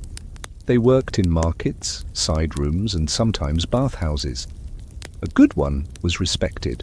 A bad one left behind limp patients and dented confidence. Hospitals, such as they were, prioritized shelter over surgery. These were often monastic institutions. Patients lay in rows on straw mattresses. Windows were few. Ventilation was a rumor. Linens were changed when they could no longer be ignored. Nurses were nuns or monks who believed service to the sick purified the soul. They washed patients with herbal water, applied ointments, and read prayers over the dying. Cleanliness in hospitals was aspirational. Pests were common, rats ran freely, fleas were practically staff. Yet there was structure. Monks kept herb gardens, dried lavender to hang above beds, and burned sage to purify the air. Sickness was a physical state, but it was also seen as a spiritual test. Purity of the soul mattered more than sterility of the sheets. In homes, care was domestic. A mother might grind comfrey root for a broken bone. A grandmother might rub nettle oil into a twisted ankle. Healing was a family affair. Recipes were passed down, often whispered, rarely written. A good healer knew how to mix feverfew, when to scald milk, and which prayers to say before pouring vinegar onto an open wound. Not all ailments were treated equally. Leprosy was feared and misunderstood. Lepers were exiled to the outskirts, housed in colonies where they lived with minimal care and maximum stigma. They wore bells to signal their approach. Their wounds were tended with basic salves, and their hygiene consisted of river water and resignation. Mental illness was even more poorly treated. The afflicted were considered possessed, cursed, or morally flawed. Treatments included confinement, isolation, cold baths, and exorcisms. Hygiene for these individuals was rarely prioritized. They were sometimes chained, sometimes beaten, occasionally pitied, and frequently ignored. Childbirth was dangerous. Midwives were central figures, blending folk knowledge with practical experience. They washed their hands, when possible, with wine or vinegar. Cord cutting was done with knives, flint, or teeth. The mother was bathed only if time allowed. Infants were rubbed with salt, washed in herbal water, and wrapped tightly. If both survived the birth, it was celebrated with gratitude and a strong drink. Medical texts were scarce, handwritten in Latin, and illustrated with optimism. Remedies included instructions for mixing herbs with lard, boiling frog skin, or applying ashes of burnt shoes. Not all recipes were dangerous. Some were surprisingly effective. But the lack of standardization meant results depended heavily on luck, weather, and interpretation of the stars. Academic medicine was growing. Universities in Bologna, Paris, and Oxford offered lectures on galenic theory. Students studied human anatomy using animals, guessed at internal functions, and debated the influence of planetary movements on fevers. They believed in balance, hot and cold, wet and dry, bile and blood. Hygiene played a part, but moderation was more important. A clean patient might still suffer if the moon was in the wrong phase. Traveling healers filled gaps. They wandered from village to village, selling potions, offering treatments, and telling stories. Some were honest, others were charlatans. They sold snake oil without snakes, miracle tonics with questionable herbs, and guaranteed cures that worked precisely never. Still they were welcomed, part doctor, part entertainer, part hope. Plague had not yet devastated Europe, but smaller outbreaks of illness prepared the ground. Towns developed rudimentary quarantine practices. Homes with illness might be marked. Whole streets were avoided. Healers burned sulfur in sick rooms, washed walls with vinegar, and wore herbal amulets. The link between cleanliness and health was forming, one outbreak at a time. Some forward thinkers emphasized bathing. A few doctors argued that washing the body reduced odors which might reduce disease. Others insisted baths opened the pores and invited danger. The result was confusion. People bathed, but nervously. They cleaned wounds, but only when they smelled offensive. They boiled water, but mostly for broth. Despite it all, there was care, there was effort. People tried.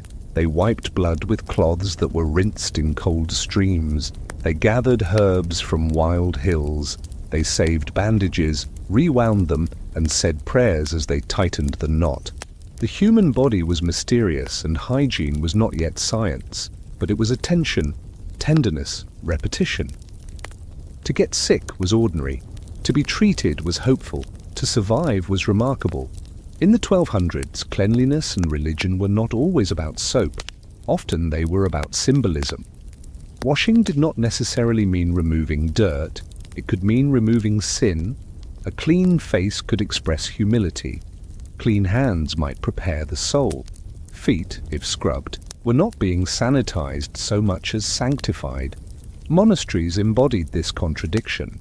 Monks bathed infrequently, usually only several times a year, in accordance with strict monastic schedules. Yet they washed parts of their bodies routinely, often several times per day. Hands and faces were cleansed before meals, after sleep, before prayer, and on holy days. Not for comfort, not for hygiene, but for ritual. The act of washing was done in silence, from a shared basin using cold water. The basin was rarely emptied between uses. The water's physical state mattered less than its symbolic meaning. These ritual washings reinforced structure. Clean hands meant readiness for sacred acts. Dirty hands, like a wandering mind, suggested spiritual laxity. The idea was not to cleanse away germs, germs were not known, but to remove disorder from the soul. Foot washing was more formal. It occurred on specific days, most notably Maundy Thursday. On that day, monks washed each other's feet in a ceremony emulating Christ washing the feet of his disciples. It was meant to remind them of humility, service, and obedience. A younger monk knelt to clean the older's feet. The water was cold, the cloth rough, the air often still with reverence. The feet might be cracked, fungal, or battered from years of walking stone floors, but they were treated with grace. Pilgrims, too, practiced symbolic washing. They cleansed their faces and hands upon reaching shrines, springs, and sacred fountains. Some walked for months across Europe, their skin covered in dust, their feet blistered and worn.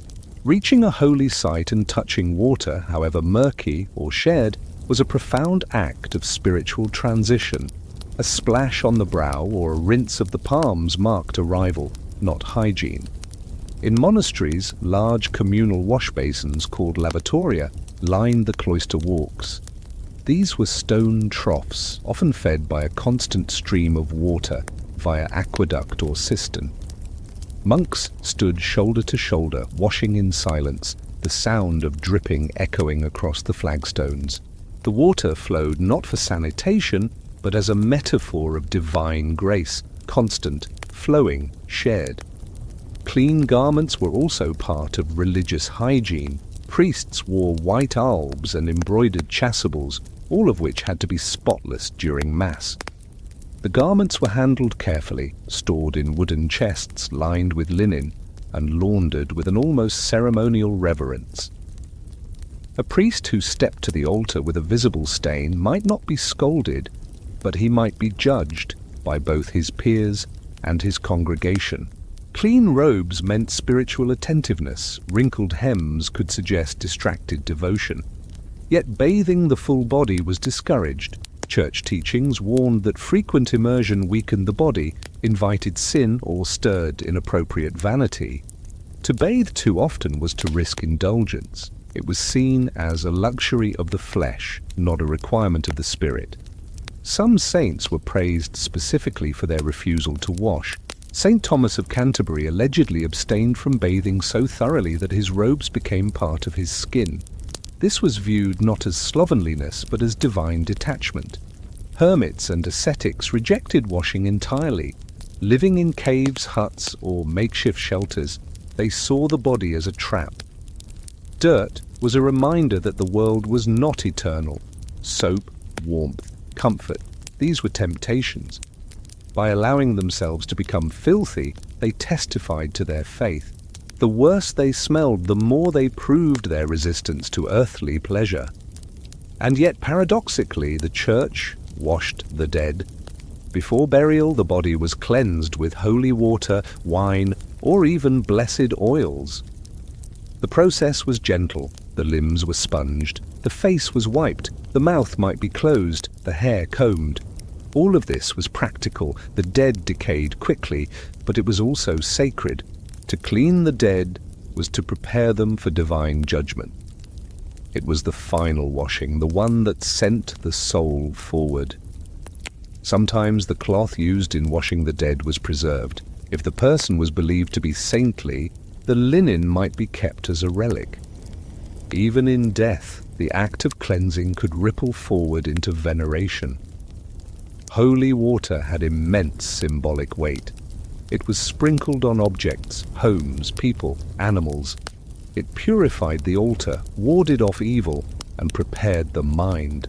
Pilgrims carried small flasks filled at shrines, dangling from belts or stashed in pouches. Holy water was splashed on newborn soldiers, livestock, and even travelers leaving on long journeys. Its smell, tinged with dust, metal, and rosemary, was tied to the sacred. Public churches engaged in larger acts of cleaning before major feast days. Candlesticks were polished, altars were wiped, floors were swept, banners were dusted and hung anew. Parishioners participated. The cleaning became a form of communal penance. To scrub the stone floor of a church with your hands was to humble yourself before God. A blister from scouring the pews was as good as a confession. And yet, suspicion lingered around people who seemed too clean. A man who bathed too often might be considered vain. A woman who wore fragrant oils might be accused of seduction or pride. Scent was heavily policed. It could indicate holiness if it came from incense, or moral looseness if it came from perfume. Social class made a difference. A noble who smelled of rosewater was admired. A servant who tried the same might be punished. This double standard extended into the visual as well. A monk who washed his hands daily, but never his robe, was respected for his discipline. A woman who kept a tidy home but braided her hair too carefully might be accused of neglecting her soul. Metaphors of cleanliness filled sermons. Priests preached about washing away sin, rinsing the mouth of lies, scouring the soul with prayer. These were not idle phrases, they shaped behavior. People scrubbed harder before church. They dressed in freshly aired clothes. They sprinkled their animals before feast days and wiped their children's faces with the corners of their tunics. Baptism was the ultimate spiritual bath. Whether performed on infants or converts, it was a moment of transformation. Water touched the skin, but it was the soul that was being cleansed. Some churches built elaborate fonts, stone basins waist-high and full of cold water. Others used simpler bowls. Either way, the act was the same: entrance through water into grace.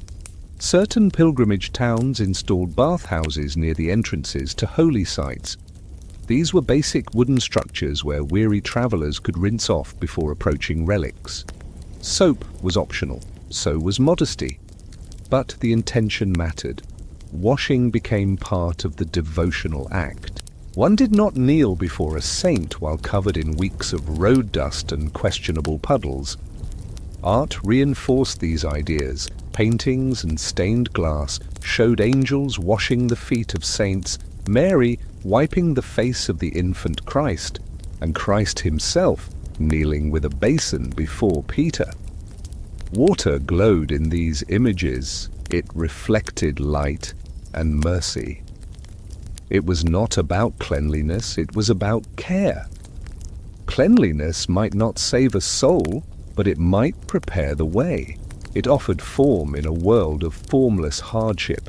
It gave people something to do, hands to scrub, cloth to fold, feet to rinse, while they waited for grace.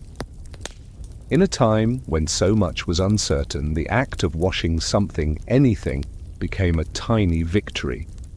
Because in the medieval world, water could be many things, cold, symbolic, rare, but above all, it was a way to act out hope.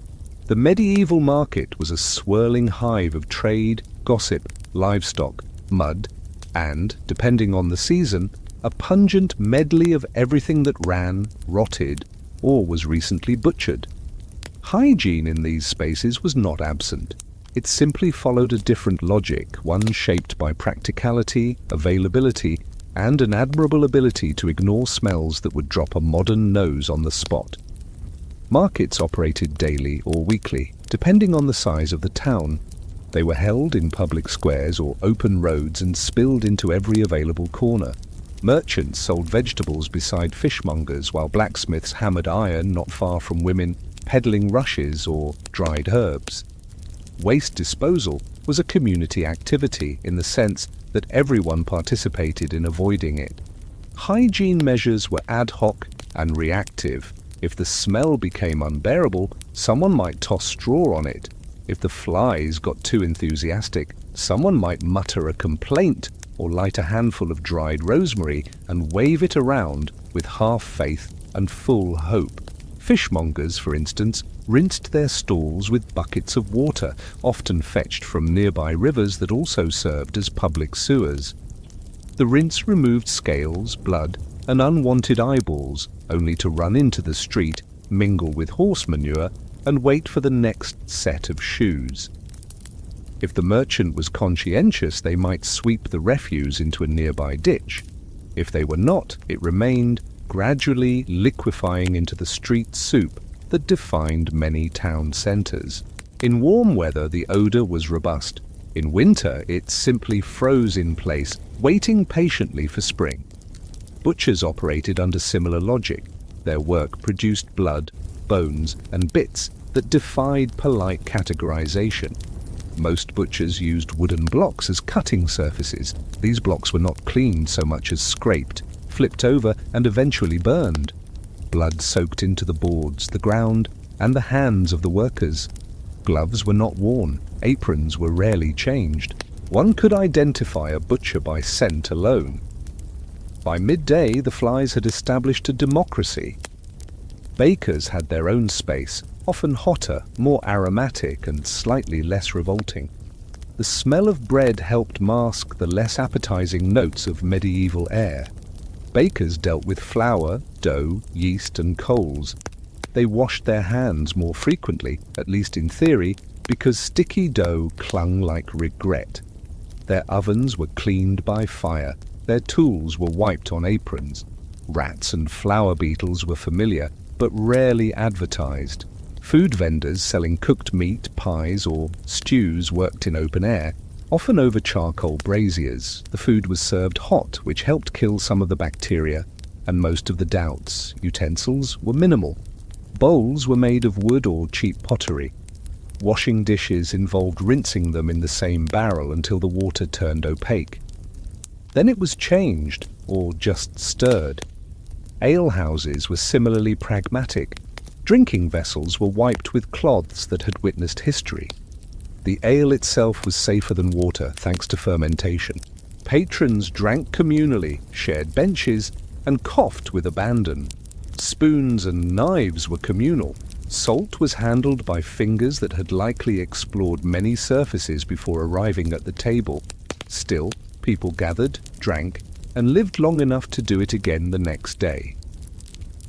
Textile workers, such as fullers, weavers, and dyers, had distinct hygiene challenges. Fulling involved pounding wool in water mixed with urine, collected from neighbors, or donated for a small fee. The ammonia softened the fibres. The smell softened one's sense of optimism. Fulling mills were built outside of town for good reason.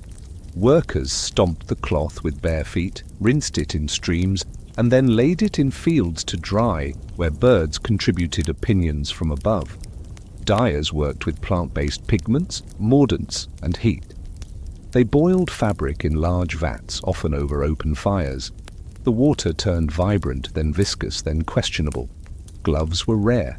Dye-stained skin, nails, and everything it touched. The hands of a dyer could reveal what color was fashionable that season.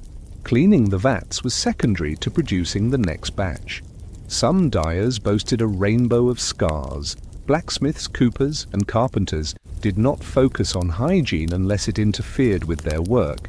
Soot, sawdust, and grease were constant. Workbenches were stained. Tools were wiped on aprons, not cleaned. Burns, cuts, and splinters were treated with spit, rags, and the occasional dab of honey. Infection was part of the process. A smith with all 10 fingers was admired. One with 9 was experienced. One with 8 had either terrible luck or very fast reflexes. Barbers operated in shops that doubled as surgical stations. They cut hair, trimmed beards, pulled teeth, and lanced boils. Their tools were hung on walls or laid on tables. Washing involved a quick rinse and a prayer. The same blade that shaved a chin might be used to bleed an arm. The chair was wooden. The floor was straw-covered.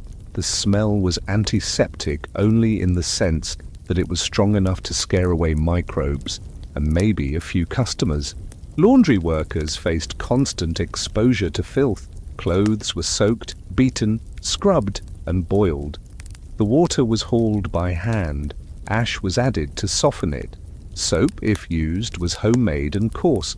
Laundresses often worked beside rivers, leaning over stones while knuckles cracked and backs protested. Their hands were permanently wrinkled. Their clothes bore the scent of smoke, lye, and wet wool. If they were lucky, the water flowed downstream. If not, they worked in the runoff from someone else's optimism. Street cleaners existed in some towns, often criminals sentenced to public labor or the very poor earning coins. Their job was to shovel animal droppings, scrape refuse from gutters, and clear market waste.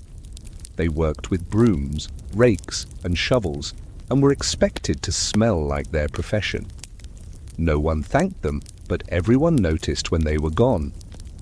A missing cleaner meant a day of careful foot placement and a week of regret.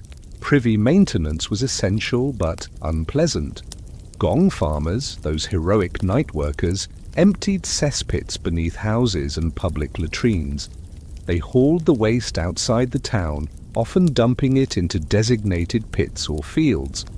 The job paid well, mostly because no one else wanted it. Gong farmers were avoided socially, admired economically, and utterly indispensable. If you saw one at a tavern, you did not comment. You gave them space and the occasional ale for services rendered. Women selling herbs, flowers, or perfume did what they could to introduce fragrance into the chaos. They sold bundles of rosemary, lavender, or mint. Some sprinkled their stalls with rosewater. Others offered scented pouches to wear around the neck, claimed to ward off bad air and even worse luck. Their presence was a temporary reprieve for noses overwhelmed by the butcher and the fishmonger. For a few coins you could smell like a hope instead of a compost pile. Despite the chaos, a strange order held the marketplace together. People developed resistance, not just to disease, but to disgust. They knew where to walk, when to hold their breath, and which stalls changed their straw most often. The smell of fresh bread, roasted meat, or ripening apples provided brief intermissions between gusts of humanity. Even a well-placed pie cart could improve morale. Sanitation laws existed in some cities. Regulations required merchants to clean their stalls, to dispose of waste, to cover meat. These laws were enforced irregularly and ignored strategically. Inspectors were bribed with food. Fines were paid in produce. The balance between hygiene and commerce tilted based on hunger, not principle. One could be fined for failing to cover meat with cloth, or one could offer a hot roll and avoid paperwork entirely. Yet somehow people endured. They ate, traded, laughed, and haggled over turnips. They wiped their hands on their tunics and sampled pickled eels with joy. Children played in the alleys, dogs snuck bones from butchers. Pigeons dropped commentary from rooftops. The medieval market thrived, chaotic and alive, because hygiene in the medieval workspace was not about sterilization. It was about rhythm. Work, wash, work again. Rinse tools when time allowed. Clean what needed to be clean. Leave the rest for the rain. And occasionally toss a bucket of water into the street and call it progress. In the 1200s, grooming was more than hygiene. It was performance, self-respect, and survival rolled into a daily ritual of effortful maintenance and practiced denial. While modern grooming conjures images of scented lotions and mirror-lit bathrooms, medieval grooming was often done with one eye on the weather, one hand holding a comb, and one foot trying to avoid stepping in something best left undefined. Hair, for both men and women, was a central feature of personal grooming. Not only was it a canvas for style and social identity, it was a known haven for lice, nits, and the occasional poetic metaphor. Combs were carried on belts or tucked into satchels. They were made of bone, wood, or horn, and were often double-sided with fine teeth for hunting lice and wider teeth for detangling. Combing was public and unapologetic. People did it during conversation, during meals, even during sermons, provided the priest was sufficiently distracted by his own dandruff. Lice were so common that not having them might have been considered suspicious. Remedies varied. Some applied vinegar, others used garlic paste, and a few brave souls rubbed ashes mixed with bear fat into the scalp, then combed vigorously until the lice either died or fled to more hygienic hosts. Certain herbs, such as wormwood and rue, were tucked into braids or sewn into head coverings to deter infestation. Whether they worked or simply smelled strong enough to convince the lice to relocate remains unclear. Children were the most infested and the least concerned, often treated in the street with a comb and a scowl. Beards were a different story. Styles varied by region and era. Monks and clergy were often clean-shaven as a sign of humility, while nobles grew carefully shaped beards to signal status and maturity. Peasants did what they could, often trimming with knives or singeing off scraggly ends with hot irons. There were no razors as such, just blades sharp enough to terrify the whiskers into submission. Beard oil existed, though rarely called that. It was usually animal fat, scented with herbs or left unscented, if the user preferred to smell like salted mutton. Beard combs were smaller versions of hair combs, and trimming was often a communal event. One man steadied the head, another did the cutting, and a third gave advice that was usually ignored. Eyebrows and eyelashes were left mostly alone. Occasionally, a noblewoman might pluck her brows thin to match a fashionable silhouette. Tweezers made of bronze or iron were used for this purpose, often doubling as splinter removers and general pincers. Eyelashes were never painted, although soot or ground charcoal might be rubbed around the eyes in certain regions, part beautification, part insect repellent, part confusion. Nails were trimmed with knives or bitten. Long nails were not practical unless one was trying to signal that they did not do manual labor. For most, nails were kept short through use alone, scrubbing, lifting, tilling, and the endless daily contact with soil, ash, and unmentionables. Hands were scrubbed with sand or soap root, rubbed with salt or vinegar, and wiped on aprons with alarming enthusiasm. A hand free of visible dirt was either recently washed or recently idle. Teeth, as already mentioned, were brushed with cloths, rubbed with salt, and chewed clean using aromatic twigs. Mouth rinses included wine, vinegar, and herbal infusions. Bad breath was masked with parsley, mint, or silence. Lip color was natural. Lip balm was animal fat, sometimes flavored with berry juice or resin, often applied with fingers that had just cleaned something else. Perfume, where used, was applied sparingly. Rose water was favored by those who could afford it. Lavender water was a close second. Scented oil was dabbed on wrists or behind ears. Commoners relied on herbal satchels, scented combs, or simply not smelling worse than their neighbors. In court, smelling pleasant could be a social weapon. In the fields, it was often seen as a suspicious extravagance, unless one was trying to impress a reeve or avoid a marriage negotiation. Ears were cleaned with linen twists or carved picks. Some were made of bone or ivory, others of wood. A clean ear was desirable, though rarely checked. More important was the absence of earache, which was treated with warm oil poured in gently, followed by plugging the canal with wool or old beliefs. Body hair was managed according to need. Some removed armpit or leg hair using tweezers or scraping blades, especially if lice were a problem. Others left it alone. There were no waxes, no sugaring, and definitely no laser removal. Hair removal was a function of necessity, not aesthetics. In some communities, body hair was a private matter. In others, it was a public topic of concern if it brought fleas to dinner. Scents carried meaning. Someone who smelled of herbs might be seen as religious or recently healed. Someone who reeked of fish might be freshly employed. Someone who smelled of nothing was either suspiciously fortunate or recently dunked in a stream. Smell could be a form of reputation, lingering longer than words.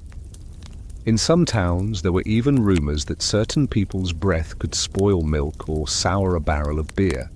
Smell became myth. Clothing helped with grooming. Linen shifts absorbed sweat and oil. Wool cloaks deflected dirt. Head coverings, coifs, veils, hats kept hair clean and concealed lice outbreaks. Shoes contained straw for insulation and odor control. Gloves protected hands from grime, injury, and scandal. Accessories were often more functional than fashionable, though they often managed to be both. Decorative pins and combs could be status symbols as well as grooming aids. Social cues were built into grooming. A well-combed head might signal preparation for a meeting. Clean fingernails might precede a marriage negotiation. A perfumed kerchief might imply a message no one wanted to hear spoken aloud. One's grooming was not private. It was public proof of effort, respect, and intent. Dirty hands might mean one had worked hard or had not washed after something regrettable. Clean shoes might imply a short walk or an important guest. Bathing may have been rare, but grooming was constant.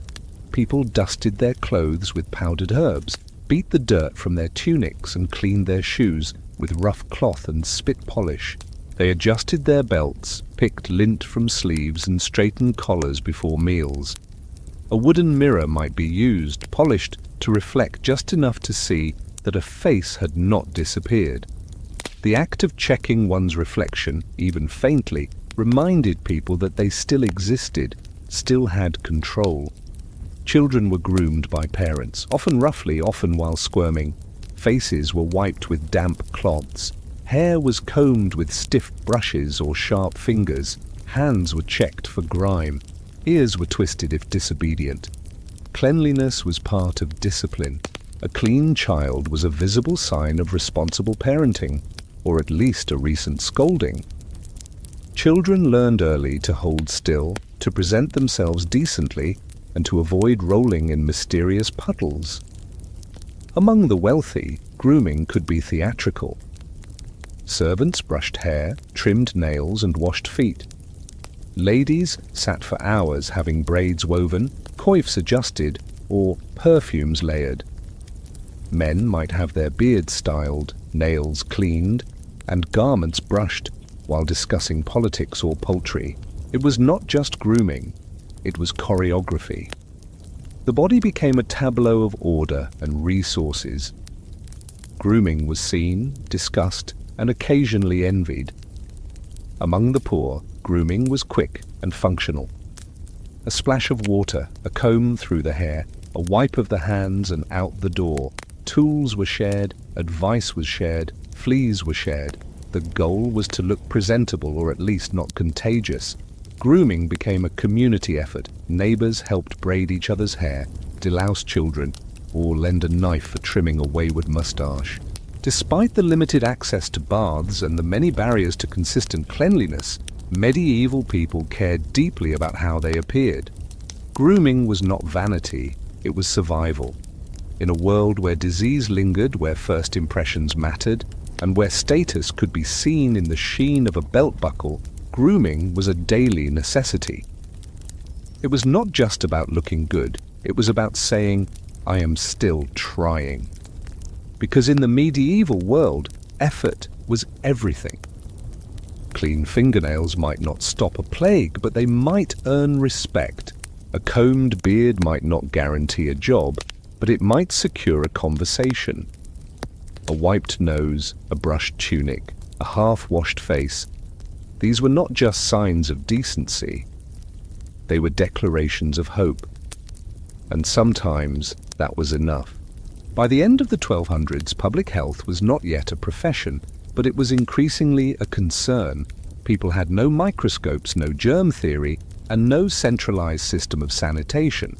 What they had were noses, instincts, and memories. They had seen what happened when disease took hold, and they knew, without fully understanding why, that dirt, waste, and foul air were dangerous. Hygiene became an act of fear, of repetition, of hope against the unknown.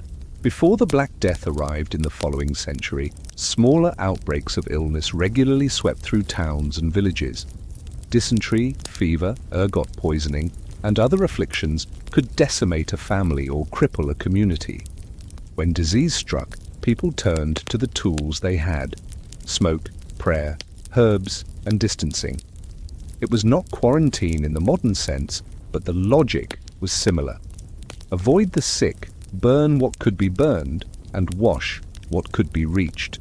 Public baths were sometimes closed during outbreaks. Latrines were cleaned more thoroughly, at least temporarily. People burned aromatic herbs indoors and carried pomanders stuffed with clove, lavender, or rosemary. Doors were marked with symbols. Stories spread about cursed wells, vengeful saints, or poisoned bread. It was not a system, but it was a strategy, built from fragments of truth and mountains of fear. Cities like London, Paris, and Florence began to develop basic ordinances. These included where waste could be dumped, when markets had to be cleaned, and which trades were responsible for their own refuse. Regulations were often ignored, and enforcement was inconsistent, but the laws existed. A fishmonger could be fined for leaving guts in the street. A tanner might be ordered to move their vats of skin-stripping chemicals outside the city walls. It was the beginning of official hygiene, even if mostly symbolic. People started to notice patterns. Foul smells often preceded sickness. Rotten food caused more than stomachache. Crowded rooms bred coughs. None of this was yet science, but it was observation. Midwives, barbers, monks, and bath attendants passed on knowledge through stories, superstitions, and habits. A healer might not know what caused infection, but they knew which bandage smelled wrong. A washerwoman might not understand parasites, but she knew which shirt carried more than sweat. Waste was a growing problem. Towns became denser, houses were built close together, cesspits overflowed, rats moved in, rain turned filth into rivers. People walked with heads down, not out of humility, but to watch their steps. Shoes were scraped on stones outside homes. Children were taught to play uphill from the street drains. It was not foolproof, it was barely effective, but it was better than nothing. Cleanliness became a moral signal. A tidy stall suggested an honest merchant. A brushed cloak implied respectability. A well-kept doorfront reflected the soul inside. Cities began to value appearance, not for beauty, but for what it might prevent. Pigs were banned from certain streets. Dogs had to be leashed. Butchers were ordered to clean up after themselves. The enforcement was inconsistent, but the shift was cultural. Cleanliness was becoming civic. Water quality was another concern. Wells were lined with stone. Buckets were covered. Springs were blessed and protected.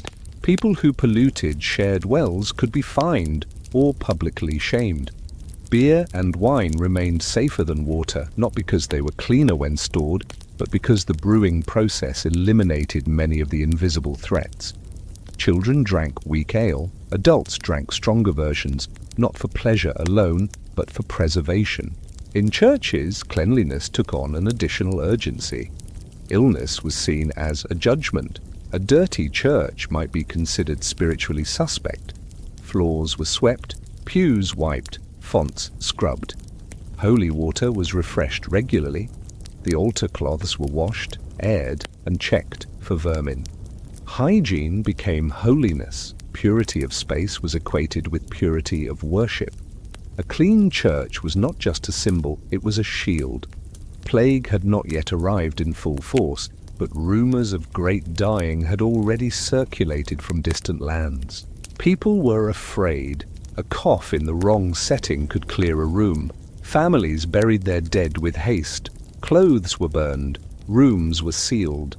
The line between caution and panic blurred. Hygiene practices became more extreme.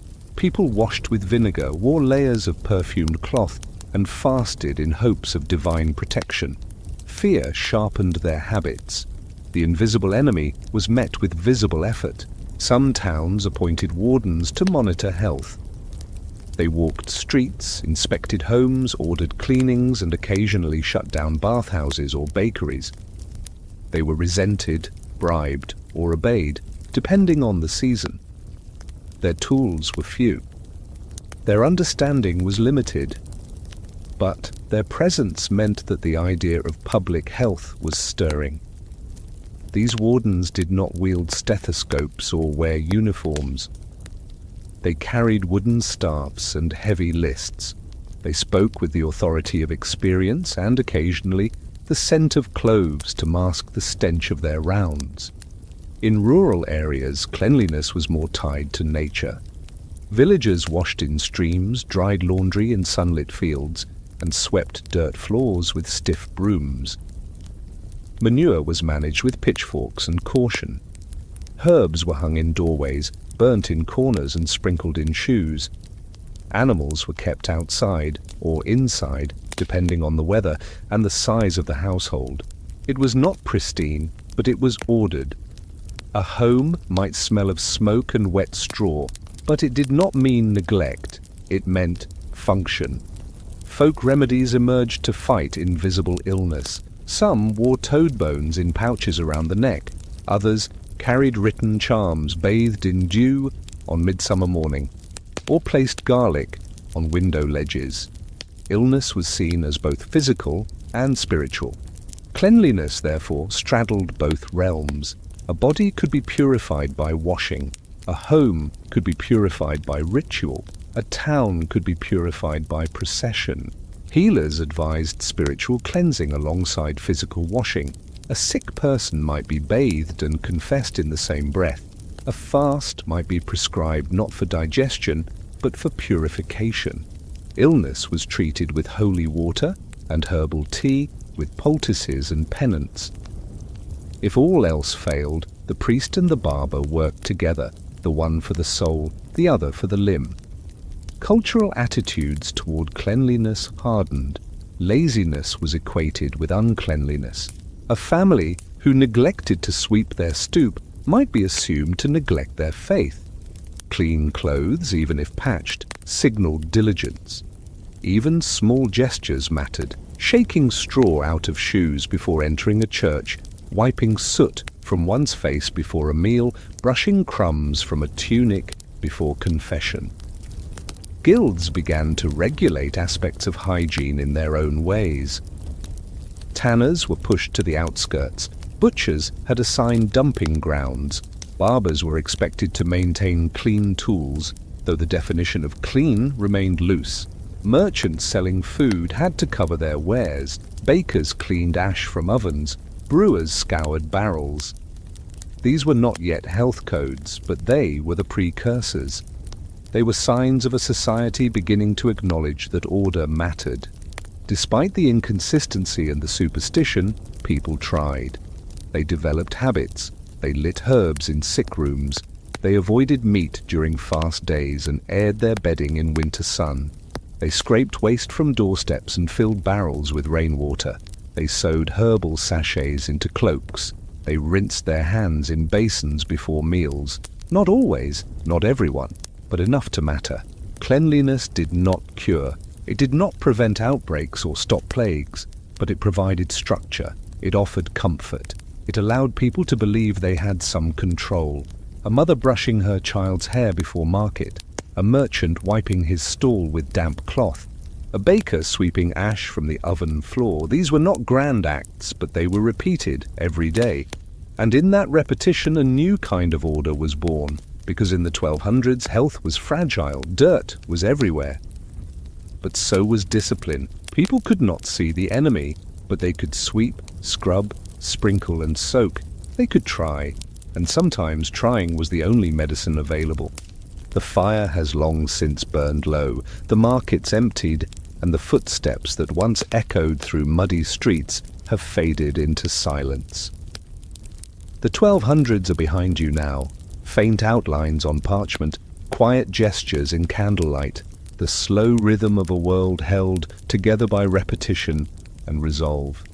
Imagine the last moments of a day in that time.